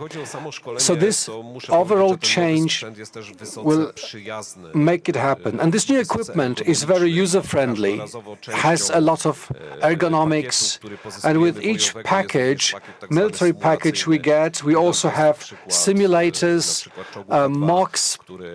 Just an example of the K2 main battle tank. We have been able to reconfigure it into a simulator,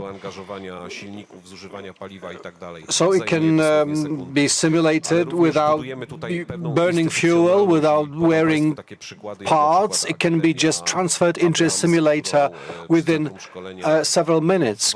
And we are also setting up the new Abrams training center in Poznań, HIMARS Academy that Prime Minister Błaszczak mentioned. This is going to be established in Toruń,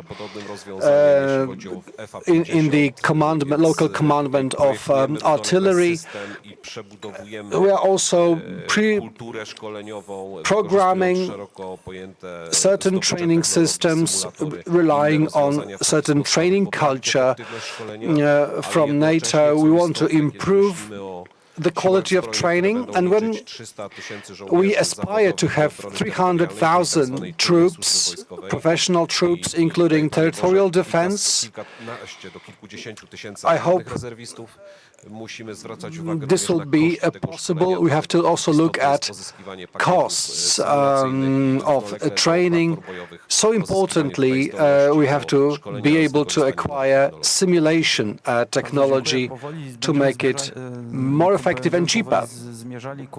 Well, we are about to close this panel, so just to sum up, I would like to ask you, gentlemen, to share your vision about the end of the conflict in Ukraine and what the future may be after this conflict, and whether all the conclusions we draw from this war will be implementable in our countries.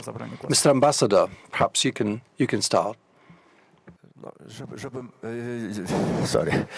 Ciągnie do języka polskiego.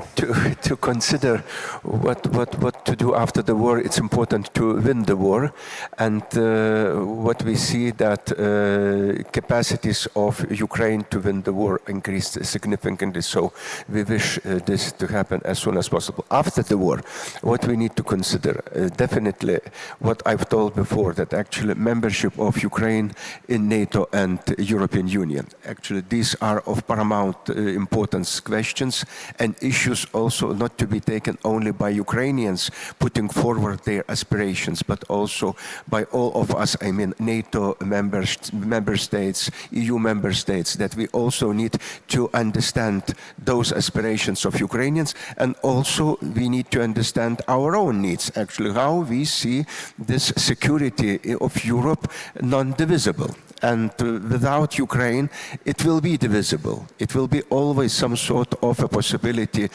for Russia to behave aggressively towards not only Ukraine but other countries as well, which are on the perimeter of Russia. So here we definitely, after Ukraine, it will be the first issue how to secure Europe and to create security system which would not allow to repeat what has happened and happening now.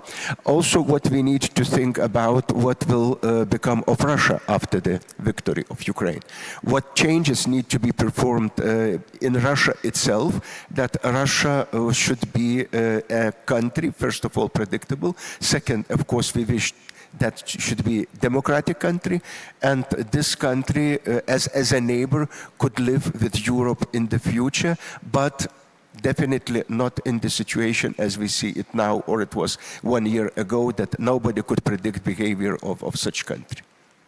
Dziękuję bardzo. Panie pułkowniku, pan pułkowniku Zukratis, to samo pytanie? Okay, the same question to you, Colonel. Yeah, I will start with the fact that Ukraine is a member of NATO Energy Security Center of Excellence, and we have done some activity together before Russian aggression for Ukraine, which I do hope has helped Ukraine to increase their energy system resistance. We have a lot of lessons identified coming from Ukraine, whether it's addressing the nation resiliency, whether it's addressing critical energy infrastructure protection or energy security. So there is no doubt probably who will be winning in that war. But this is something we need to learn together from their experience to make our nations more secure and to help Ukraine to restore their energy sector and to provide required living standard for their society. Thank you. Dziękuję bardzo. Panie generale? Cóż, ja mogę tylko dopingować. Mam nadzieję, że Ukraina wygra tą wojnę. Well, of course, I keep my fingers crossed for Ukraine. I hope they will win and they will not be forced to compromise. I hope Ukraine will regain the land that they have lost, not only now, but also back in 2014. But of course, we cannot speak for politicians. We cannot make long-term predictions. If I were to forecast, just like other speakers, I believe Ukraine should be part of NATO and the EU, because this will certainly improve the security of Ukraine, but also the security of the region, maybe even of the world. And this is what we should all wish for. But to make it possible, the West should remain consolidated, should redefine its approach to what roles NATO has to play, and should think about its defense in a collective, consolidated sense. And I believe the West, in all possible domains, should remain supportive to Ukraine, whether politically, economically, militarily, but also through supporting Ukrainian demography, by encouraging Ukrainians to return home to rebuild the country. I believe this status of Ukraine as part of the West will be true in the foreseeable future. General Kukua, well, of course, I subscribe to my speakers, what they said. I trust in Ukrainian victory. The thing that is left to be defined is how we define this victory, what are the criteria of victory. I think if Ukraine remains a sovereign state, they will be successful, and I hope we will learn a lot from this conflict, and particularly what happened before it, what led to the conflict. Well, if Ukraine wants to join NATO, it's a long-term, many years process, and it's a great responsibility and task that we should all have to redefine certain mind maps of the Ukrainian military, Ukrainian system. And it's not only about the military, because if Ukraine wants to be a European member, EU member, then in all aspects, in all possible areas of the country's activity, there should be a change for better. We want Ukraine to save its independence, to grow stronger, because it is in our allied interest. Well, thank you, gentlemen, for your contribution. We are closing this security panel. Thank you very much for very interesting insights, interesting conclusions, very interesting pieces of information that you decided to share. I can see Ukraine prevails here when we talk about security, and security, of course, is our paramount interest. And thank you all for staying with us offline and online. Thank you, gentlemen. Bardzo dziękujemy. Thank you, Mr. Host. We have heard a lot of important, interesting words on security. No less important is the discussion on infrastructure. So let us retry our connection with Minister Bittner, government plenipotentiary for counteracting transport exclusion. And since the European transport corridor is of paramount importance, let's cast some more light. Minister, can you hear us? We can hear you well. Go ahead. Thank you very much. This time, technical difficulties will not prevent me from having a voice at this very important event, the third edition of the 3Cs Local Government Congress. Thank you very much for the invitation, and let me share with you some thoughts related to infrastructural international cooperation in the context of the 3Cs initiatives, and more broadly, perhaps as well, just to give you some context. After the very interesting discussion on the military security.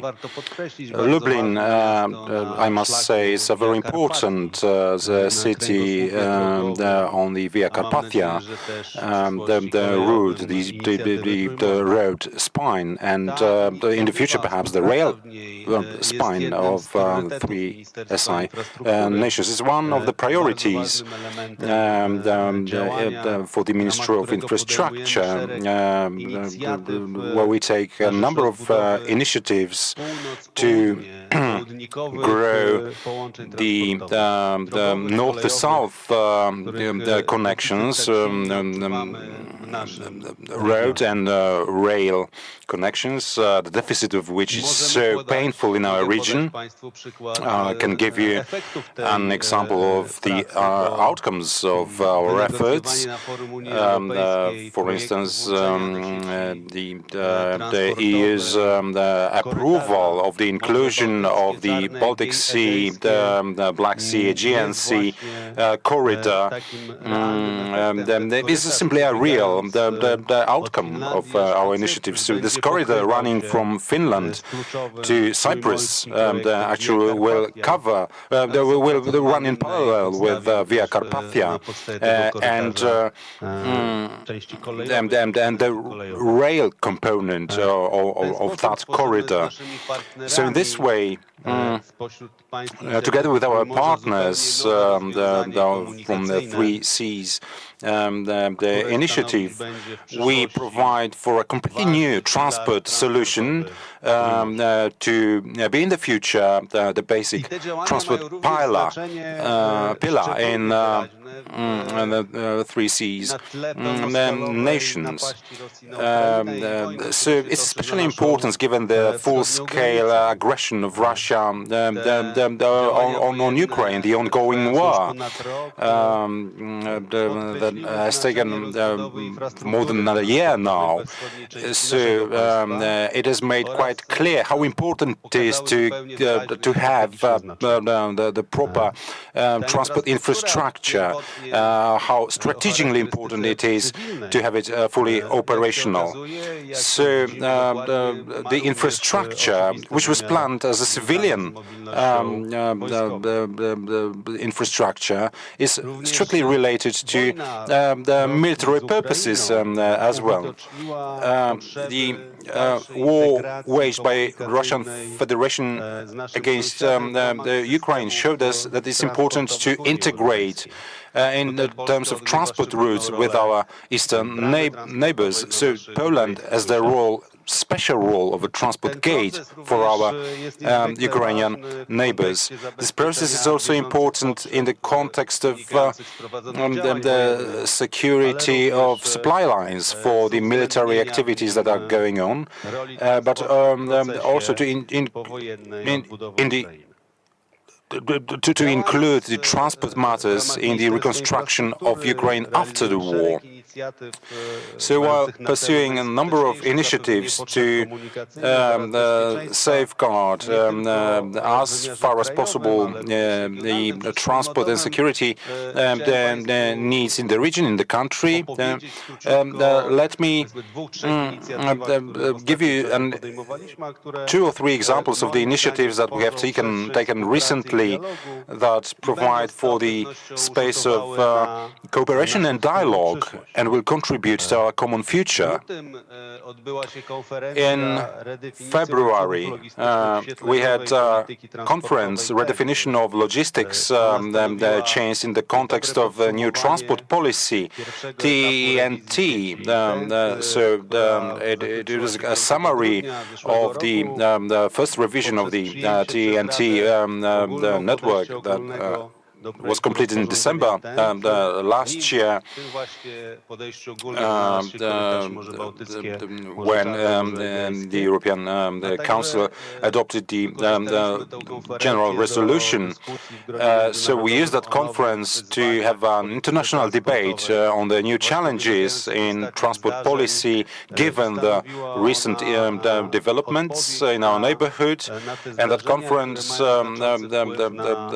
was a kind of response to those developments that actually affect the future of Poland, Europe, and the world. Mr. President Andrzej Duda took part, along with Minister Adamczyk and Minister Marek Kuchciński, as the kind of ambassador of the initiative, the Europe of Carpathians.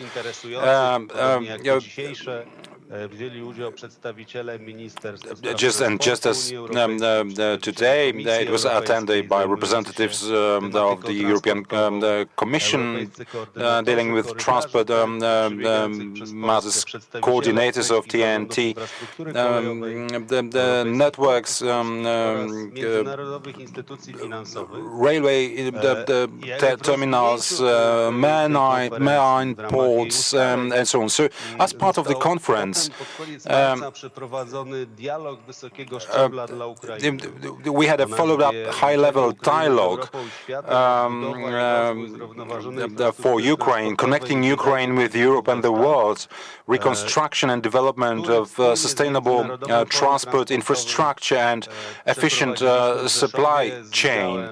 That was held in Rzeszów with plenty of delegations from around the world. So this meeting was to establish a forum to discuss the transport needs of Ukraine and develop strategies to cover the needs of Ukraine in this regard, to cover the needs of the country for the reconstruction of the efficient and reliable transport network to connect Ukraine to European and world logistics route. So this high-level dialogue was part of a broader program for debates taken by the global transport and logistics community. So the two elements, transport and security, were actually most pronounced in the debate. It was a basic lesson to be learned from the current international the situation for public security and the political security as well.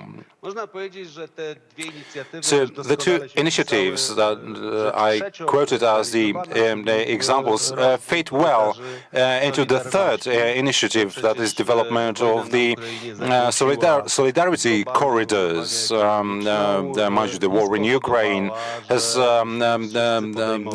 ruined the global economic balance or equilibrium and made us all take various initiatives, one of which is the European Initiative for Solidarity Corridors. Poland focuses on the improvement of the intermodal reloading terminals. So, very simple diagnosis. Poland was not a country that was crossed by transport corridors carrying the mass the cargo to Ukraine. It makes this need even more urgent. We need to organize, we need to improve, we need to build, we need to grow. To do this, we need stable economic cooperation, long-term contracts to ensure not only the logistics or transport equilibrium, but also the economic equilibrium. As part of these efforts, we take initiatives bearing in mind that the transport networks should be fully available, not only from the west to east, but also from the north to the south, covering countries like Finland as a starting point and Cyprus as the finish point. We bear in mind all the challenges that the region is facing, and we are sure that one of the responses to these challenges is to intensify the infrastructural efforts for the integration and synchronization of transport corridors. Well, the corridor, the Baltic, the Aegean, and the integration of Ukraine and Moldavia in the TNT network is one of the examples. Of course, all this takes funding and adequate resources. So, in the context of war in Ukraine, it's especially outstanding, and the need is even more severe. So this is a lesson that we have learned, and we will teach everyone else in the European scale so that we can get partners to operate these initiatives continuously, uninterruptedly in the long term. I would like to thank you for all your efforts to bring your cooperation even closer within the 3Cs initiative context. Thank you very much for the invitation. Next time I'll do my best to be there in person. Thank you very much, Mr. Minister. Thank you very much for being with us. This year, ladies and gentlemen, the special focus is put on the scientific cooperation of the academic communities in Central European nations. And that's why I would like to invite Mr. Minister of Education and Science, Przemysław Czarnek, to join us. Jest pan minister.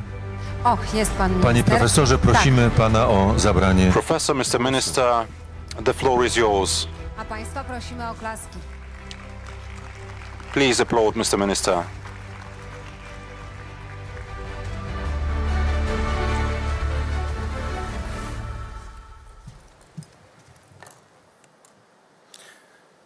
Wielce szanowni państwo, z panem marszałkiem województwa. Ladies and gentlemen, together with Mr. Marshall, the host, organizer of this event, dear Reverend Professor Kalinowski, rector of the Catholic University of Lublin, and rectors of 13 universities from 3SI countries and from Ukraine. Welcome, everyone. I have a feeling, and I believe most of you share this feeling too. Lublin again becomes a witness of great European history and witness of landmark historical events. More than 5 centuries ago, Lublin was the capital of united Europe, because the Union of Lublin was not only Poland and Lithuania coming together, but also of many Ruthenian nations coming together, including the predecessors of contemporary Ukrainians. And Lublin played a major role in this part of Europe. After Poland regained independence in 1918, Lublin became home to the first Lublin University established in reborn Poland. The Reverend Idzi Radziszewski founded this university here because Lublin was the door to the east, to west. It was where cultures came together, and the West was able to learn from Lublin, was able to learn from our diversity and multiculturalism. Lublin, for a short period, was the capital of Poland. And before the Second World War, Lublin and Lubelskie was the center of Poland. It did not share any borders with foreign countries, which is so difficult to believe if we look at today's map of Poland. So it's 100 years of the Catholic University of Lublin in Poland. During communist Poland, the university survived all party secretaries, survived the Soviet Union, and it was the very heart of relatively free thoughts and exchange among scientists in communist Poland, in this part of Europe. Now Lublin is the seat of Lublin Lubgubrik, the international military brigade. Lublin is where the Lublin Triangle was established, so relevant, particularly in the context of the war in Ukraine. And today, again, Lublin becomes the European capital of science, because this is here that we are going to establish a 3Cs universities network. So again, Lublin can witness a very important historical event. I want to thank everyone who has made it possible. Why are we establishing this network? Well, if 3SI was established to help our countries grow together, develop our infrastructure and economies, almost in virtually every aspect of social and economic life, then we are not able to keep growing this initiative without university, without educational underpinnings. The point, the aim of science is to seek the truth in all aspects of human activity. We cannot develop infrastructure, build roads and bridges, as we have just heard from Minister Pytta, and we already have an agreement between 3 universities of technology in eastern Poland. As part of this network, they develop infrastructural projects together along Via Carpatia. So if we want to grow our initiative, our countries, and chase Western Europe in terms of the level of infrastructure, we can do it only through building on the great university potential in these 12 partner countries.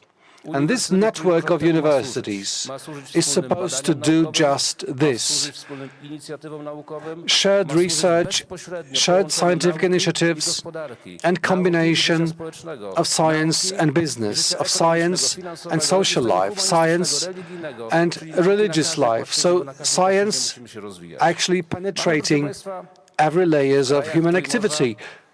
In the 3SI countries, we have a lot of values that we share. We share the past. And before we speak a bit more about this during the debate, I suggest that under 3Cs Universities Network, we should create an ambitious research plan on Russian imperialism. All our countries, all our nations have suffered from Russian imperialism. There are no exceptions here. At different level, at different degrees, but we were all affected by imperial Russia, which in recent decades has transferred into Soviet imperialism. And being part of it, now we have to work hard to catch up with Western Europe. And that's my proposal as the Minister of Education and Science. We can discuss it in detail later on today, but on the other hand, we share a community of values. For some reason, I'm not going to go any deeper into that now, but for some reason, we still have Christian values that Europe was built 2,000 years ago, and this community of Christian values in 3SI is much stronger than Christian values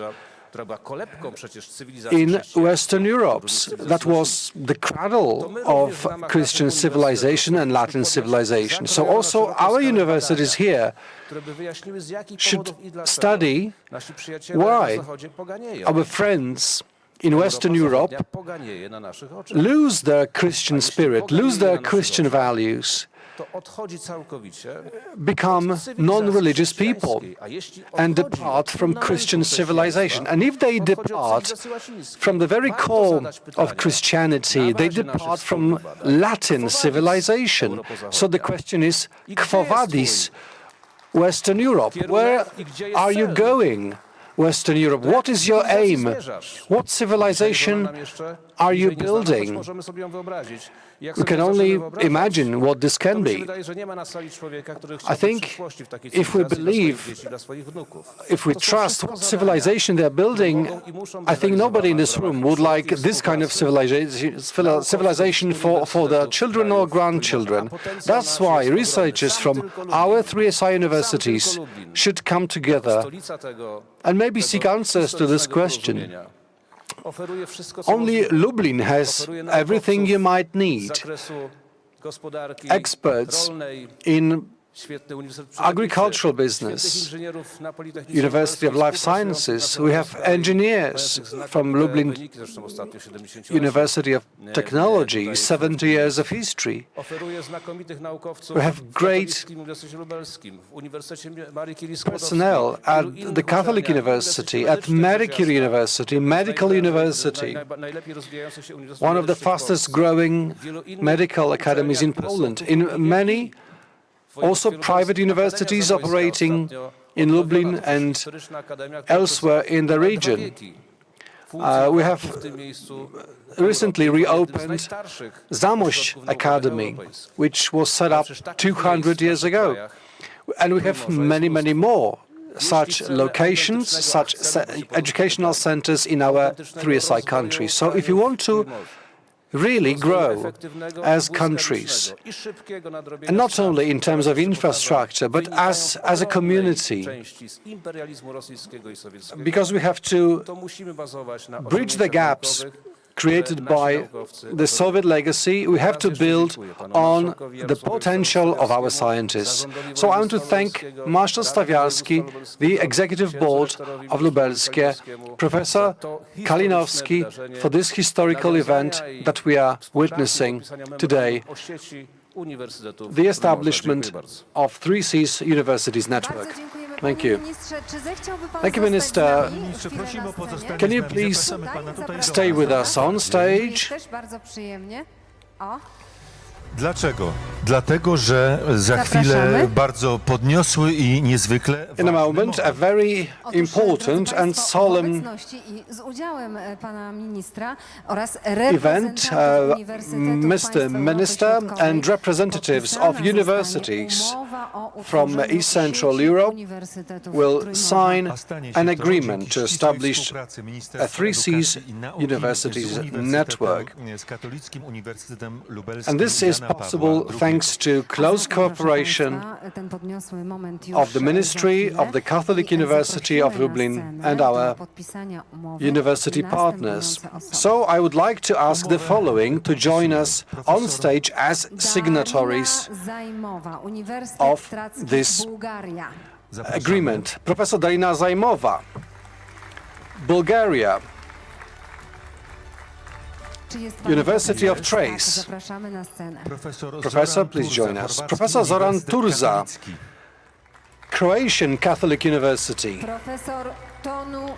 Professor Tonu Vik, Tallinn University, Estonia.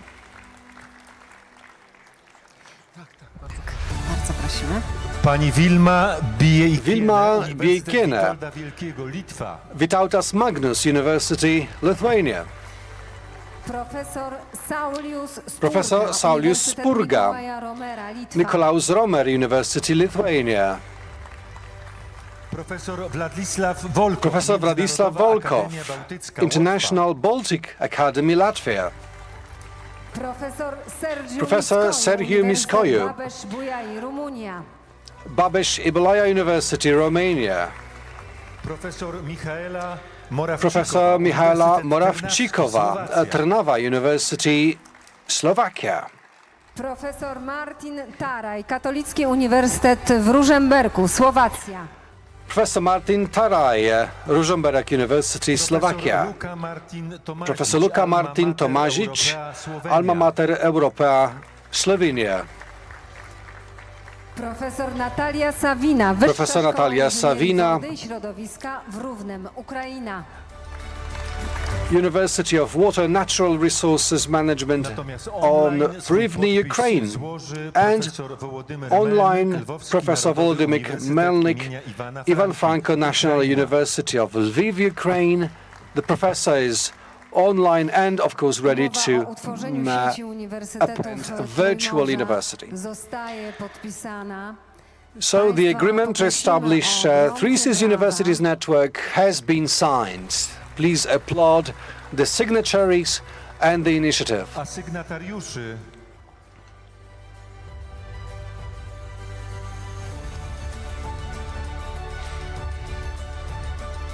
zapraszamy jeszcze księdza profesora Mirosława Kalinowskiego, rektora katolickiego Reverend Uniwersytetu Professor Lubelskiego. Kalinowski, Zapraszamy serdecznie. the head of the Catholic University of Lublin. Professor, please Księże profesorze. come closer and also put your signature here. To bardzo ważny akt, nie tylko It's a very important dzisiaj, instrument, ale także not only stanowiący o przyszłości today, kadry akademickiej, we are building the studentów, future zespołów for naukowych, our students, będą mogli prowadzić for wspólne university projekty, staff, for debaty, scientific groups wymianę and myśli, teams. za co bardzo dziękujemy. They will be able Szansa to na integrację środowiska get akademickiego together, obszaru to Trójmorza, integrate, to run wdrażanie joint innowacyjnych projects, projektów to i propose rozwiązań innovative w zakresie solutions, kształcenia i nie tylko not only oraz wymiany in the area of studentów i education. wykładowców. They will be able to carry out student and staff mobility projects and many, many more. Brawo, oczywiście. Sygnatariuszy Thank you very poprosimy do much. wspólnego zdjęcia Dear i guests, jeśli państwo signatories, pozwolą, to let's have a family photo before you go. And of course, finally, Mr. Minister, your signature, please. Inicjatywie utworzenia sieci Uniwersytetów Trójmorza patronuje właśnie The patron minister of this edukacji i initiative nauki, profesor Przemysław is the Minister of Education and Science, Professor Czarnek, the last signatory of this important instrument. And don't forget, we have Professor Melnik online of Ivan bardzo Franko dziękujemy. National University in Lviv. Thank you, everyone. Zapraszamy teraz do przodu. sygnatariuszy dokumentu. Please move a Prosimy few o steps wspólne forward pamiątkowe for a zdjęcie. family photo. Do fotografii zapraszamy także marszałka województwa lubelskiego. Mr. Marshal Jarosława Stawiarski, Zapraszamy. please join us on stage as well. I chwila dla So a few fotoreporterów. seconds for photographers. To naprawdę ważny moment, historyczna chwila. It's a historical Ważny moment. musi zostać We uwieczniony. must keep it photographed, Odpowiedniej oprawy i oklasków z państwa strony. to Dziękuję. keep it in mind, to keep it in our memoirs. Thank you for your applause and for being witnesses to this event. Bardzo serdecznie Państwu dziękujemy. I gratulujemy, panie ministrze. Dziękujemy. Congratulations and thank you, signatories. Bardzo Państwu dziękujemy.